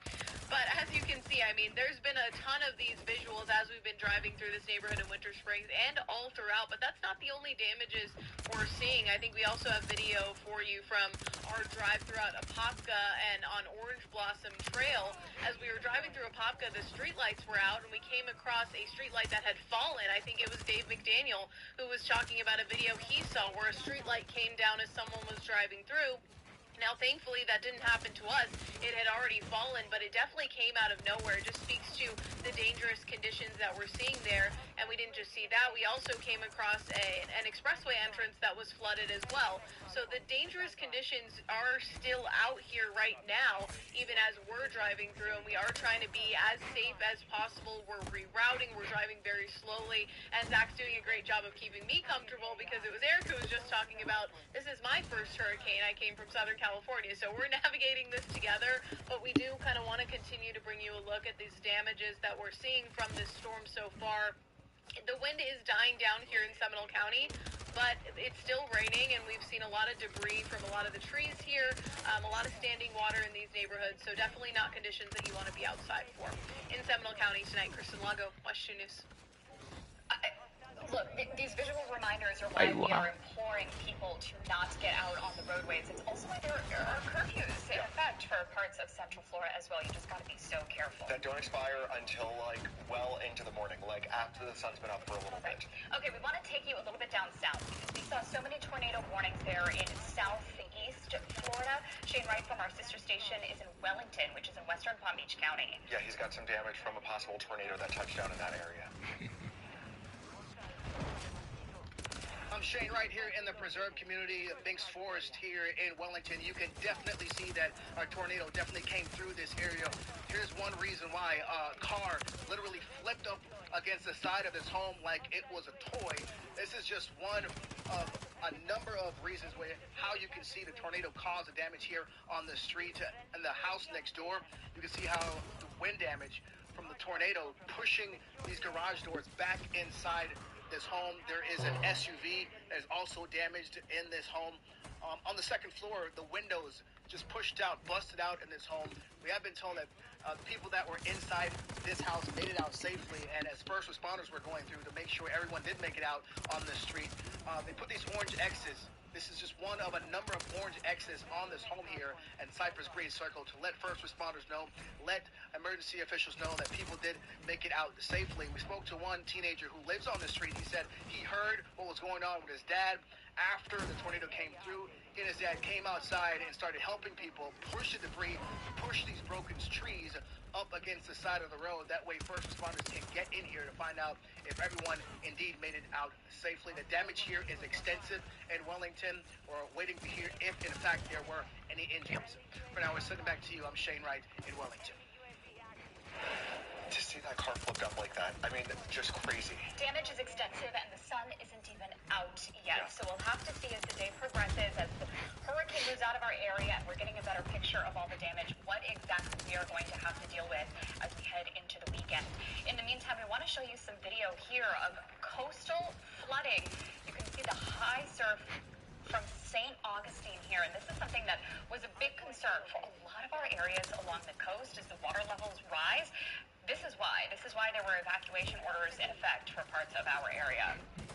All right, the impacts of this storm also leading to those power outages that we've been talking about all morning long. Some people might be wondering, how long will your food be good in the fridge? Don't open the doors of the fridge if you do lose power, because that will keep things cooler longer. Yeah, no, that is a good reminder. A full freezer can keep to the cool temperatures for about 48 hours. Fridge stays cool for about 4 hours. Yeah. And listen, as much as we use food waste, better safe than sorry here.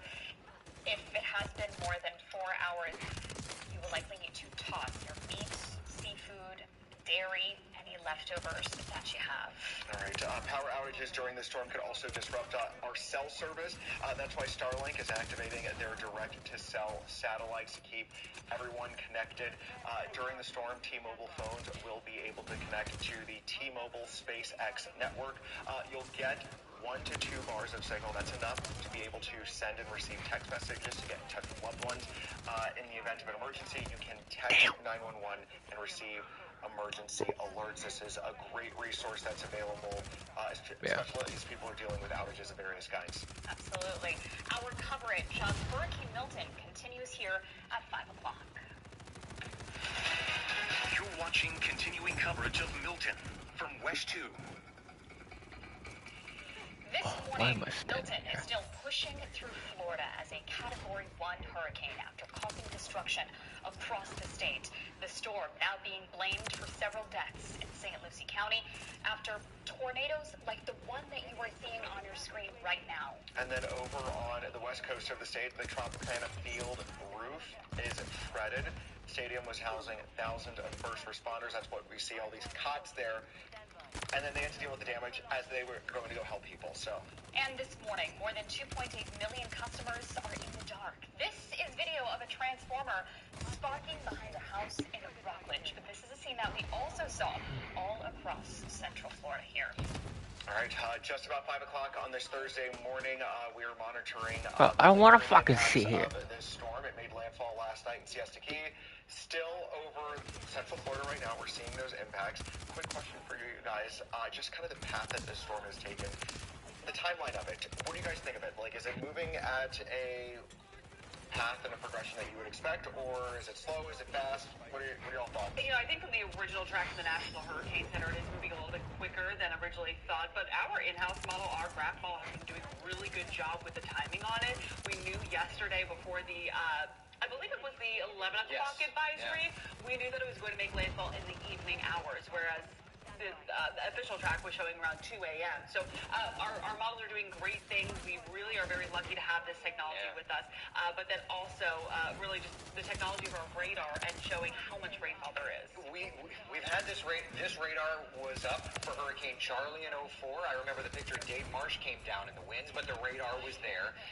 It's still there. We've done upgrades. It's doing a really wonderful job of helping us pinpoint exact areas that are being threatened by flooding. I also want to mention, though, with the 5 a.m. advisory, the National Hurricane Center has dropped hurricane warnings for parts of the Gulf Coast and western Marion County. So we're starting to see the back end. There is light at the end of the tunnel, but for now, even though the storm is off the shoreline, we are still getting the flooding rains, and we are still getting the powerful gusts. And it's for a good chunk of Central Florida, too. Let's get right to that 5 o'clock advisory, show you the track. Interestingly enough, and really not a surprise at the same time, is the winds have not come down at all. We've seen really strong wind gusts of 85 miles per hour just about there in parts of Volusia County, and the center of circulation is not even in Volusia County, but happy to say this thing is racing off of our coastline, and it's going to race away throughout the day today, moving at around 18 miles per hour. So hour by hour from west to east, conditions will gradually improve. But right now, we still have a lot of rainfall, and I think that's going to be the biggest story, along with the wind gusts this morning for much of the area. For our western Marion County, not only are you out of the hurricane warnings, but you are also out of the rainfall. Conditions are improving for western Marion County. Ocala, though, still dealing with some rainfall. And then from the Ocala National Forest through Lake County and east, we have this big batch of heavy rain associated with Milton. Do want to remind you we have a flash flood warning in effect until 6 o'clock for Lake Orange, Seminole, and Volusia counties.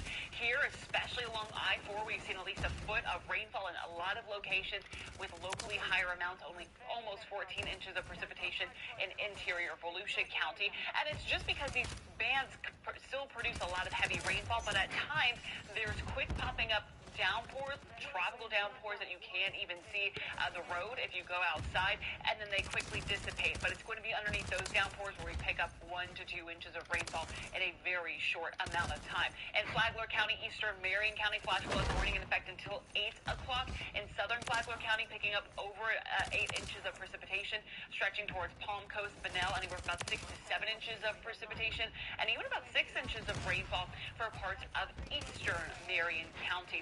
Of course, we also had some stronger wind gusts. Recent wind gusts over the past about 3 hours have shown at Daytona Beach winds of around 87 miles per hour. That was at 4:31. That is a significant wind gust, and again, not even close to the center of circulation.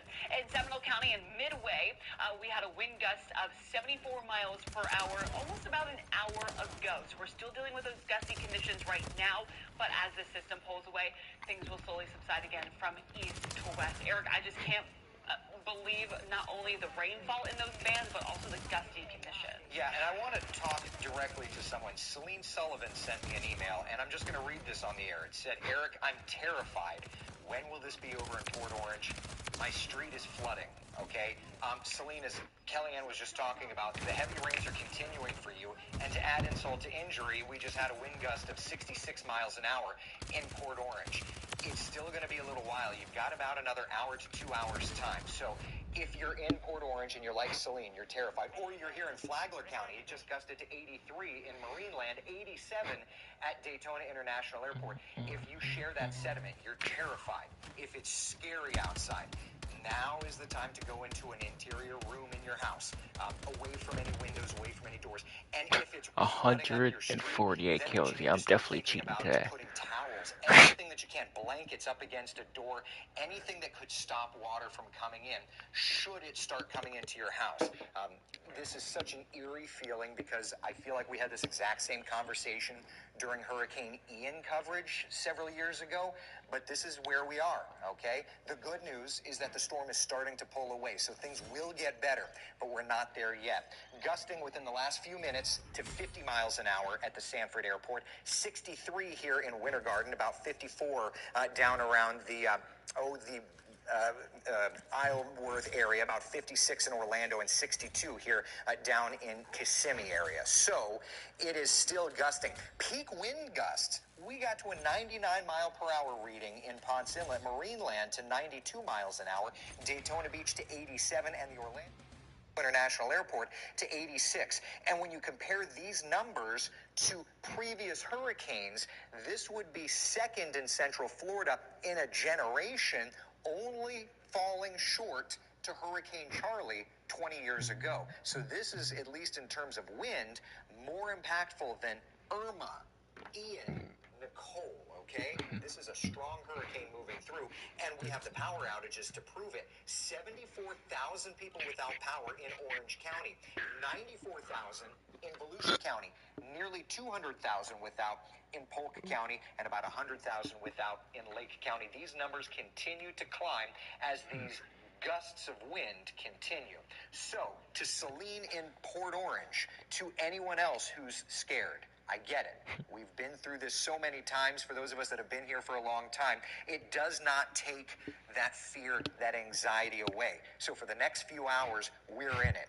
But little by little, it will be getting better. Give it a couple of hours. By lunchtime on, it will be just a nightmare in the past, okay? And then we can look forward to the reason why we live in Central Florida, which is our beaches, our attractions, and all of that sunshine. All right, we're going to continue to monitor the building rain, flood threat, and the wind gusts. We'll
I'm watching a video.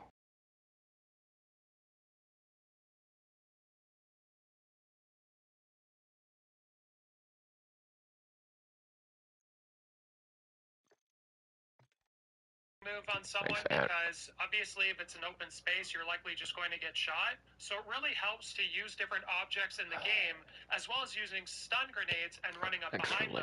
So to perform a finishing move you want to press and hold circle on a PlayStation controller or B on an Xbox controller, and it'll depend on PC. So I'm going to throw a stun, gonna run up behind this person, then I'm gonna press and hold circle. Boom, we just hit that melee, and it shows the finishing move. So go ahead and test all these different ones out. They're pretty cool. Other than that, I appreciate you all guys, and we'll see you in the next one.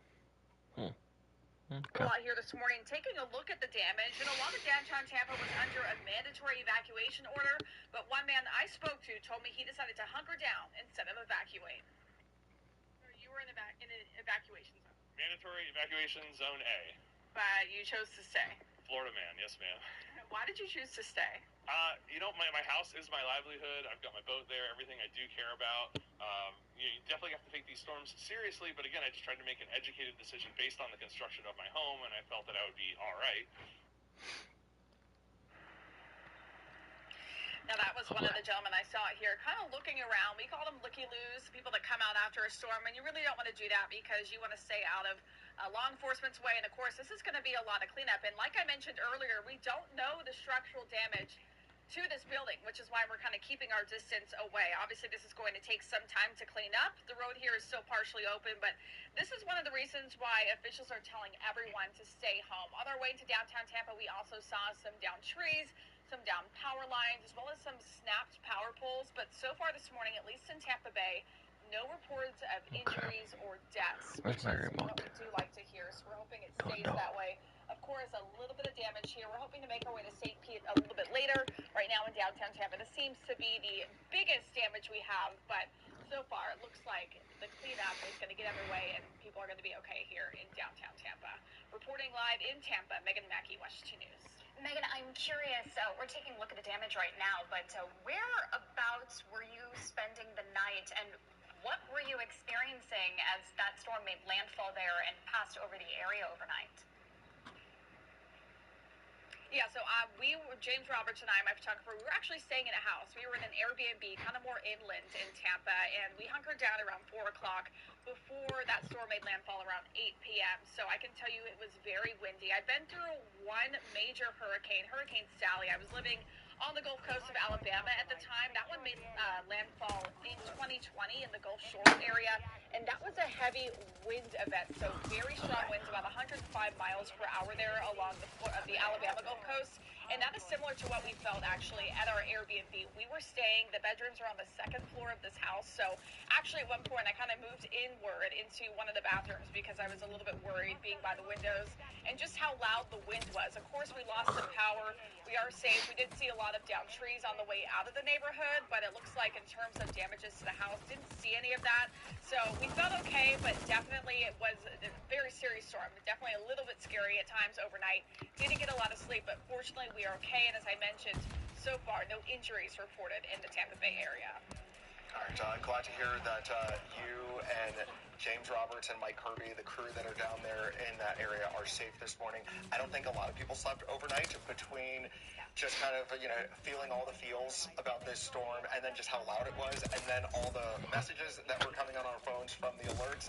So we're all kind of running on fumes and adrenaline and coffee and hurricane snack food. But we know that there were tornado warnings that were popping off all over Brevard County yesterday and heavy rain as well. Yeah, we're going to take you from the west coast of Florida now to the east coast and check in with West 2's Bob Hazen, who's been on the Brevard coast. Bob, you've been experiencing some wind, some rain. It looks like right now you might be feeling a break. Yeah, it's pretty nice right now. No rain that we can feel right now. Some gusts coming through, but otherwise just a little bit breezy. But we are here on Indian River Boulevard. You can see right here the road is closed, and the reason is it is flooded right now. If you walk over here a little bit, you can see there's water all over the road. This is water straight from the Indian River. It's coming over the banks. You can see it sloshing around from time to time, and this goes down a pretty far distance along Indian River Boulevard, and it is blocked off on both sides here near Dixon Boulevard. This water is over it. There's a couple of houses down there. I can tell that the water is in the yards of those houses that are along the road, but I can't tell if it actually got into it. It looks like they might be evacuated because the windows all have metal shutters on them, so it doesn't look like anyone's in those houses. Interestingly enough, they do have power here along Indian River Boulevard still. They can see the lights on and no sound of generators, and the power lines look like they're intact here, so that's good news, at least for them on that. We have seen in the distance on the other side of the river, across the Indian River, we've seen real bright flashes just popping up over the last 30 minutes, and that's usually the transformers blowing. That means more power outages happening. So really that shows that even though the weather has calmed down here a lot, we're not having that heavy rain, no tornadoes that we know of at this point. We're still getting power outages that will pop up from those gusts coming through, knocking out some of those transformers or the power lines. Obviously, in Cocoa Beach, we did have some tornadoes yesterday. Brevard County had one after another of tornado warnings, and we did see some roofs ripped off of buildings, and again, this flooding that's going on. So a lot of damage here in Brevard County, and we're going to keep on moving along and find some more of that for you. Back to you guys. All right, Bob, thanks so much. We appreciate that. We can see the standing water where he is, the downed trees that are in that area. A lot of people are going to be waking up to that. It's still dark outside right now, but as the sun comes up, we're going to see more of that damage. Yeah, we want to bring in our meteorologists here, Kellyanne Klass and Eric Burris, as we continue to walk you through every step of this storm. We are still very much dealing with the impacts here, even as, you know, some of our western counties start to clear out. Yeah, I would say a good majority of Central Florida is still very gusty winds and a lot of rainfall. But looking at the radar, we can see the edge of the backside of the rain moving away from western Marion County. And I think it was kind of interesting. Kellyanne and I were looking and trying to compare Ian versus Milton in terms of flooding, in terms of wind. And it's an interesting point. The peak winds during Hurricane Ian were in the kind of 70 mile per hour range, give or take.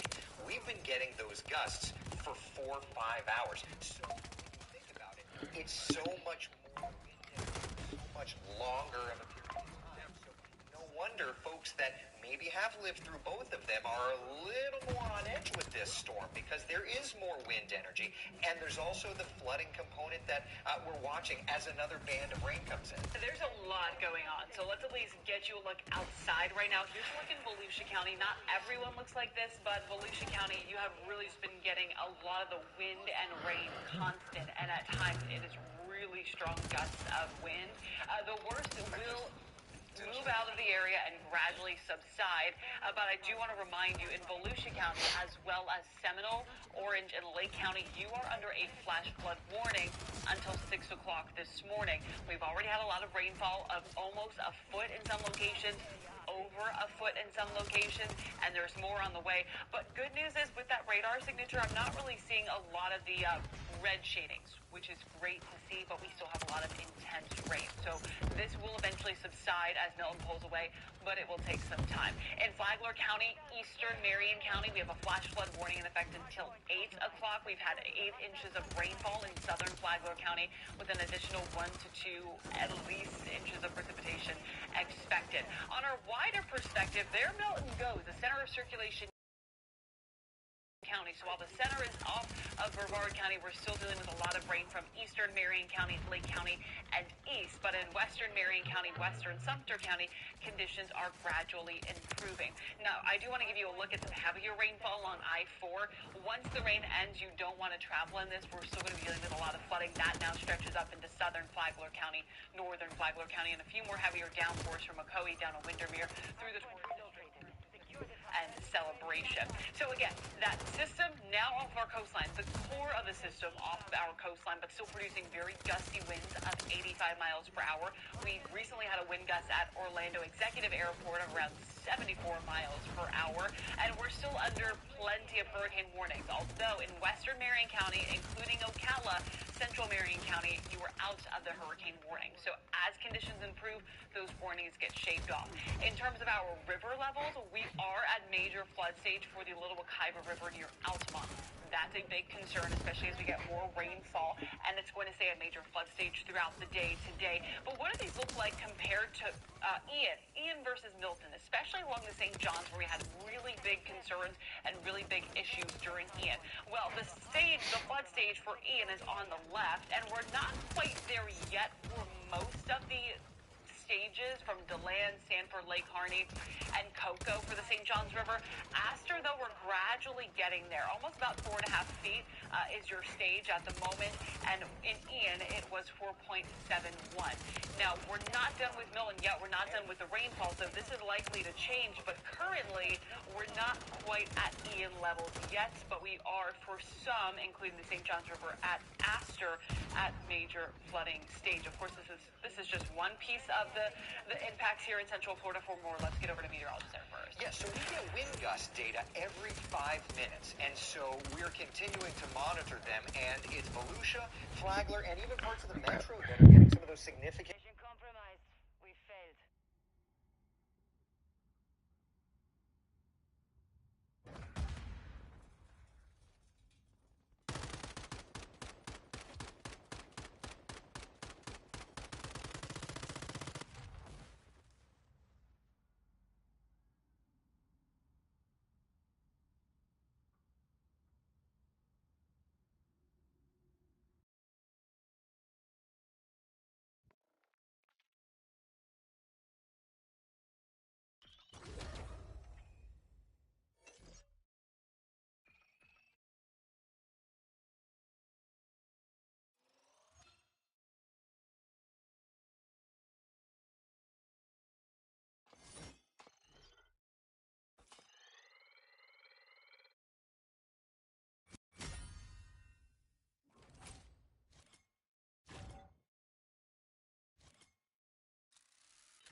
Been in it for about 5 hours or so. In it. Parts of town, maybe a little while longer. Along the shoreline, I'd say until about 10 a.m.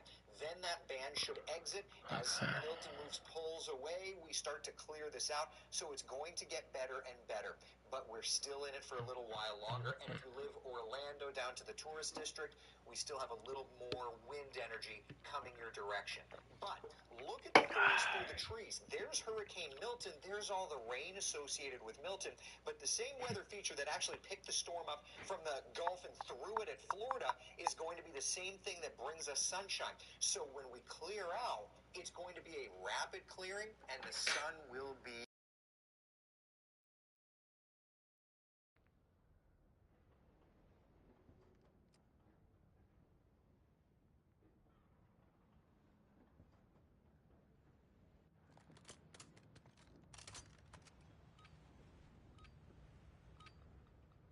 some of the banding features, but the predominantly dangerous weather will be off the shoreline, and by about 11, 12 o'clock, we'll have the breeze, but we'll get more and more sunshine through the afternoon, right through sunset. So for the next few hours, hurricane conditions. And it just is what it is. We have to have our safe room. If you're in a situation where it's just too loud for you, shut the door, go in the closet, be away from doors and windows, go in the closet. You're going to be perfectly fine. This afternoon, we clear out. And look what happens for this weekend. High temperatures in the 80s, morning lows in the 60s. It's a little taste of fall, a very, very needed break from Mother Nature. We'll go get some more information for you, get the very latest numbers when we see you in a couple minutes. All right, Eric, we appreciate that. And as Eric mentioned, the center of this storm is along the eastern part of our area, along the coastal communities, and we've seen flooding already and lots of rain and gusty winds. And it's felt incessant for so many people along that coast. Let's check in with West 2's Pamela Combe, who has been there, I mean, through it all. And Pamela, I know last time we checked in with you, you were under a parking garage. Where are you now? What are you seeing? So we are still in this parking garage. The roads around us are flooded, so we really have no way out of here. Right now, this parking garage, we did have lights before, and they actually just went out about a few minutes ago. I will say there's very little that we can see now because it's so dark outside. After the lights went out, the emergency lights of that building right across from us, well, they started going off. Right now, what we can see from here, I mean, that wind is just blowing. Those gusty winds are really coming in. The branches.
And we have also seen flooding this morning. Another concern is damage connected to the wind that we heard. It is 5:30 here on your Thursday morning, and we're bringing in our meteorologists Kellyanne Klass and Eric Burris as we start a new half hour. If you are just joining us this morning, Hurricane Milton made landfall on the Gulf Coast of our state last night at around 8:30 in the Siesta Key area as a strong Category 3 storm. It is right now a Category 1 storm still sitting across central Florida. So we're getting a lot of people who are writing into us saying that they haven't been able to sleep last night.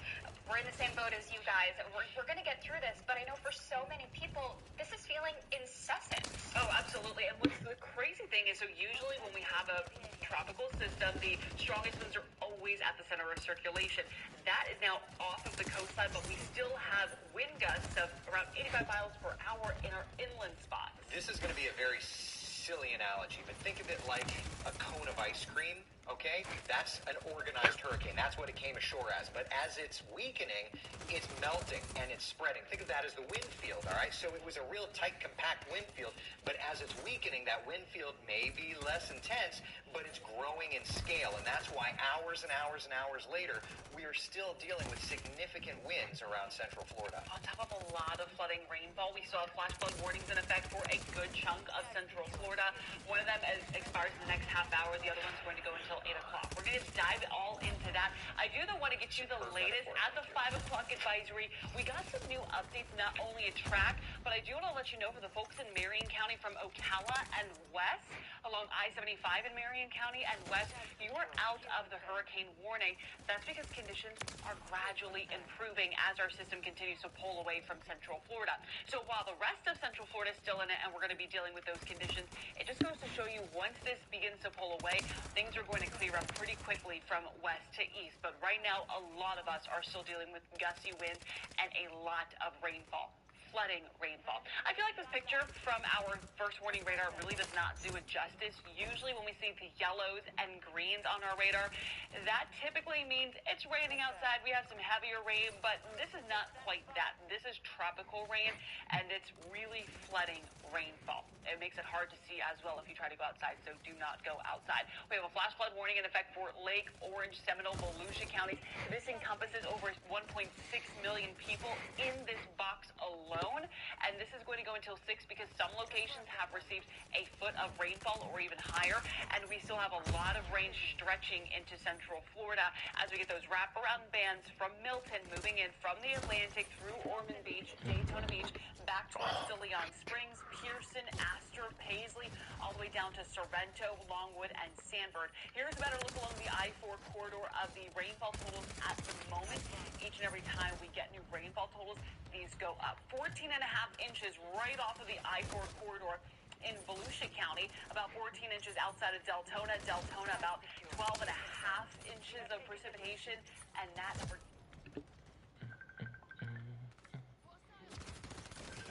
Yeah, Casper's calling me.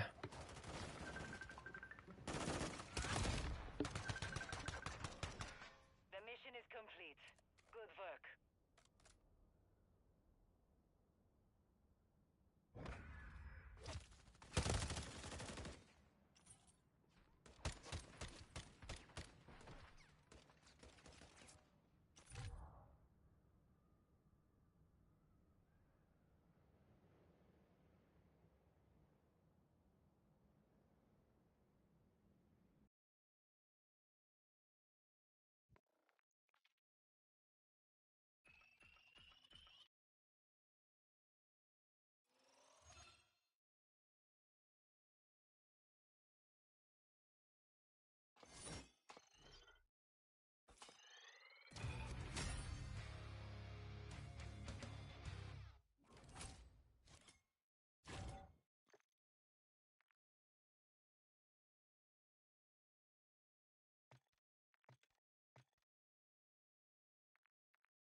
Yeah.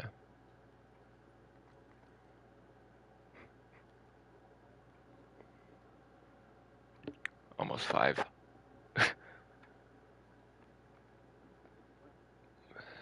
I don't know.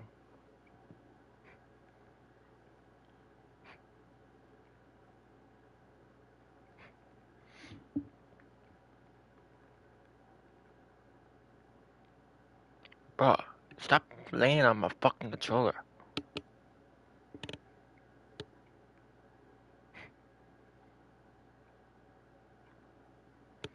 Bro, I'm gonna fuck you up.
I'm gonna fuck you up.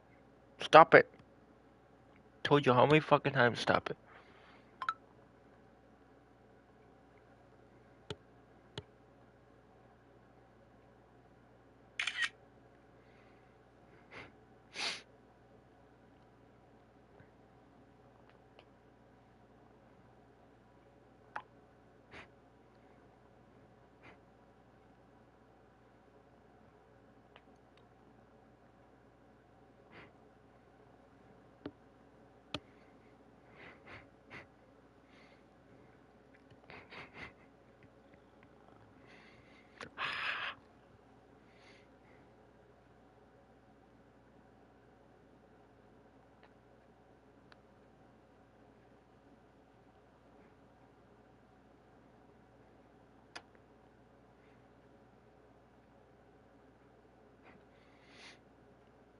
Onto there. We want to take you now from one coast to the other, where Hurricane Milton made landfall last night. Yeah, let's check in with NBC's Jay Gray. He's got an update on the conditions out there.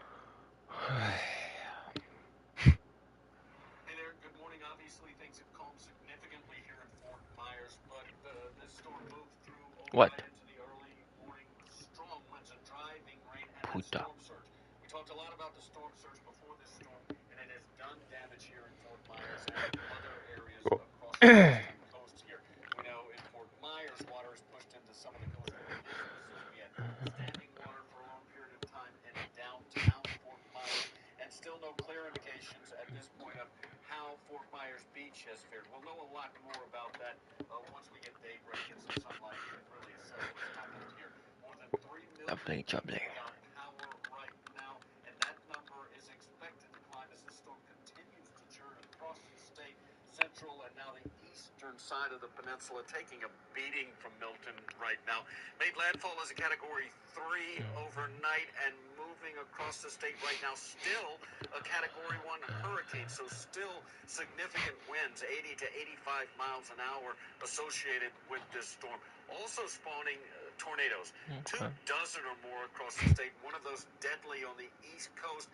We know here in Fort Myers, tornadoes ripped the roof from a home and damaged some buildings. So again, we'll get more perspective on that damage, on what we'll see on the ground here as the sun comes up. For now, though, that's the situation here. I'm Jay Gray, NBC News, Fort Myers. Yeah.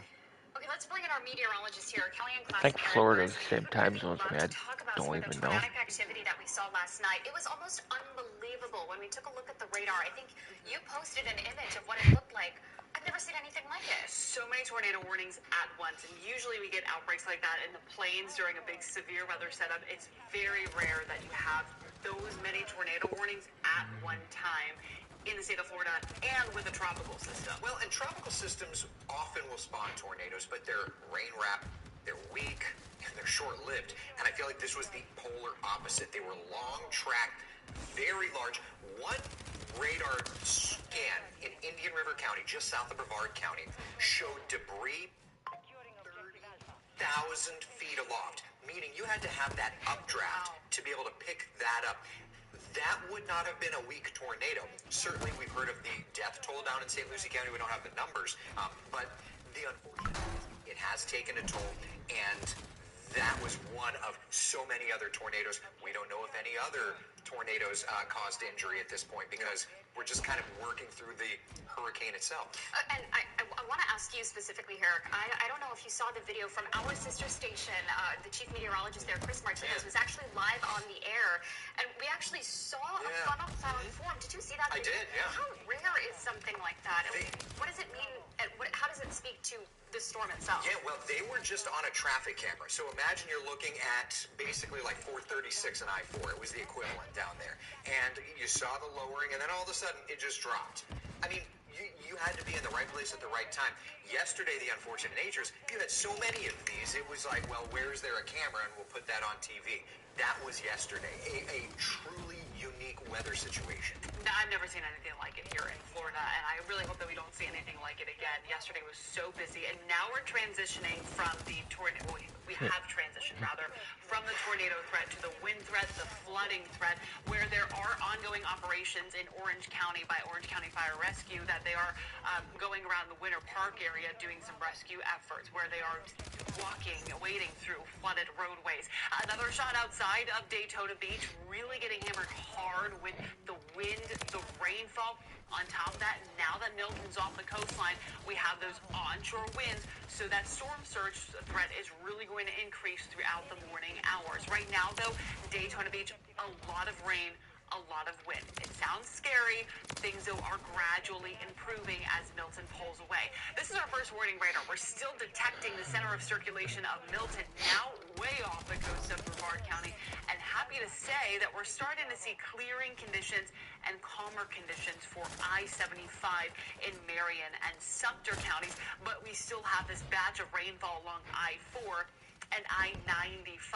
Want to remind you have a flash flood warning in effect for Lake Orange, Seminole, and Volusia counties until 6 o'clock, so going for another 11 minutes. That may get extended. We still have this rainfall along the I-4 and I-95 locations, so that, again, may get extended. But we've received a lot of rainfall in these locations, as high as about 14 inches of precipitation, and underneath these tropical downpours, potentially even reaching more. We just have this line of rain set up right over I-4 and I-95. So even after the storm is over, I would not recommend driving.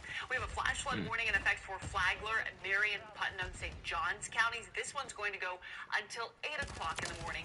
Some locations have picked up about 9 inches of rainfall. Now, we're starting to see, at least in St. Johns County, some of the rainfall beginning to subside. That's going to eventually reach Marineland, Bunnell, Palm Coast, northern parts of Flagler County. At the same time, we're getting clearing back towards the west from Palatka down to Salt Springs. So conditions are improving, but for our friends out in coastal Volusia County, it's going to take some time, but we will get there. And then in Leesburg, Claremont, conditions are gradually improving as well. Still pretty gusty and still tracking some rainfall, but conditions are improving. And then as we go into Polk County, Osceola County, along the Turnpike especially, we do have this line of heavier rainfall. You are still included in a flood warning, so do know that as you travel this morning, or at least think it's okay to get out, be aware that we are going to be dealing with some flooding as well. And then in Brevard County, gusty, not quite as rainy, but the rain is slowly approaching you. Do want to remind you, we're watching our river levels very closely. We are in major flood stage for Astor, DeLand at minor flood stage, and then Sanford, Lake Harney, all along the St. Johns River. We are at action stage at the moment. We are going to continue to monitor our river levels. Some of this may actually just be the wind pushing the rain or the river and the water across our gauges and increasing that threat. Others, like Astor, are due to the heavy rainfall. So we'll continue to monitor this. But for more on the very powerful wind gusts, let's head over to meteorologist first. We're getting this data every 5 minutes, and so I'm going to update you about every 5 minutes because this is the ground truth of where we're at. And I took all the cities off because I want to be able to plot as many wind reports as I can, and the cities would just kind of clutter this up. Marineland, 75 miles an hour, 59 in Flagler Beach. Daytona International Airport dropped from about 78 or so down to 66 at the moment. 63 Ponce Inlet, 68 Port Orange. Through Seminole County, 63 in Sanford, 51 over in Castleberry, 57 Altamont Springs, 67 at the Executive Airport, 73 just now over at the Orlando International Airport, 56 in a rural northern Lake County. But you see this white pink shade? That is winds that at least have the potential of getting into hurricane force. They're spilling into the Orlando kind of tourist district area. They'll continue to work in. So the next few minutes, I'd say the next hour, 2 hours time, as this rotates around the center of circulation, which is off the shoreline, as that happens, we'll of course have to deal with these wind gusts continuing in that damaging range, which mean more power outages, which mean more noise for us, and it's already been such a restless night for so many. And I get it. It's going to be a little bit longer before we're done and over with, okay? Sustained winds are running 45 in Sanford with those higher gusts. Sustained at 39 in Kissimmee. Sustained at 52 in Daytona Beach. So when does this end? I think that's the biggest question people have, right? And essentially Orlando south and west, I would say basically we're looking at 6 a.m. That's when the worst of it should start. But that ribbon that's working through the tourist district, it's going to take a little while longer. So through Orlando and through Kissimmee, back over to St. Cloud, it's going to be through about 8 a.m. or so. And then along the shoreline here, I think it's going to be about 10 a.m. before the worst of the weather moves through. In terms of storm surge inundation, we did have surging of about 5 feet in Fort Myers, and my former intern, who's a meteorologist serving Southwest Florida, reported major flooding down in Fort Myers Beach, but the water levels are dropping as the wind direction starts to shift. Trident Pier, we're into low tide, and the winds are actually pulling water away, but it does look more like Flagler, St. John's, and even up into, say, Duval counties, probably dealing with some storm surge issues right now. So there's the storm. It's starting to clear our area, and we've started shaving off hurricane warnings. Much of the west coast, the Nature Coast, including western Marion County, no longer under hurricane warnings. As this moves away, the same weather maker that basically picked it up and threw it to Florida throws it out of Florida and brings us drier air. So the next few hours are going to be very rough, right? We've got this hurricane still over us. When it's done, though, it's done. It'll stay breezy today, high temperatures in the lower 80s, and we'll actually get some sunshine, and in short order, too, all right? We're getting to sunrise now. Tomorrow, Saturday, Sunday, fine weather for us to start working cleanup efforts, etc. Want to make sure, actually, we did just get a new flash flood warning, so let's go dial through that data. Kellyanne will be back with that. I'll be joining her in just a couple of minutes. All right, while you guys reset for that flash flood warning, we do want to show you this picture that we got from a view. What? Yeah, yeah. Okay.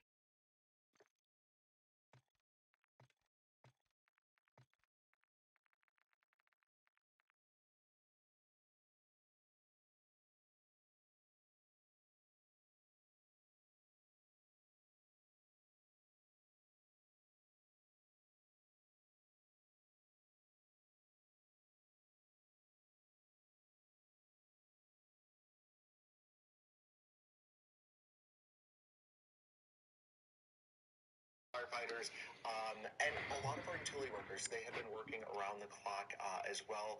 A lot of them out in the elements, checking on people, making sure that things are okay. And we can see from some of these images the work that they were doing across the city of Orlando.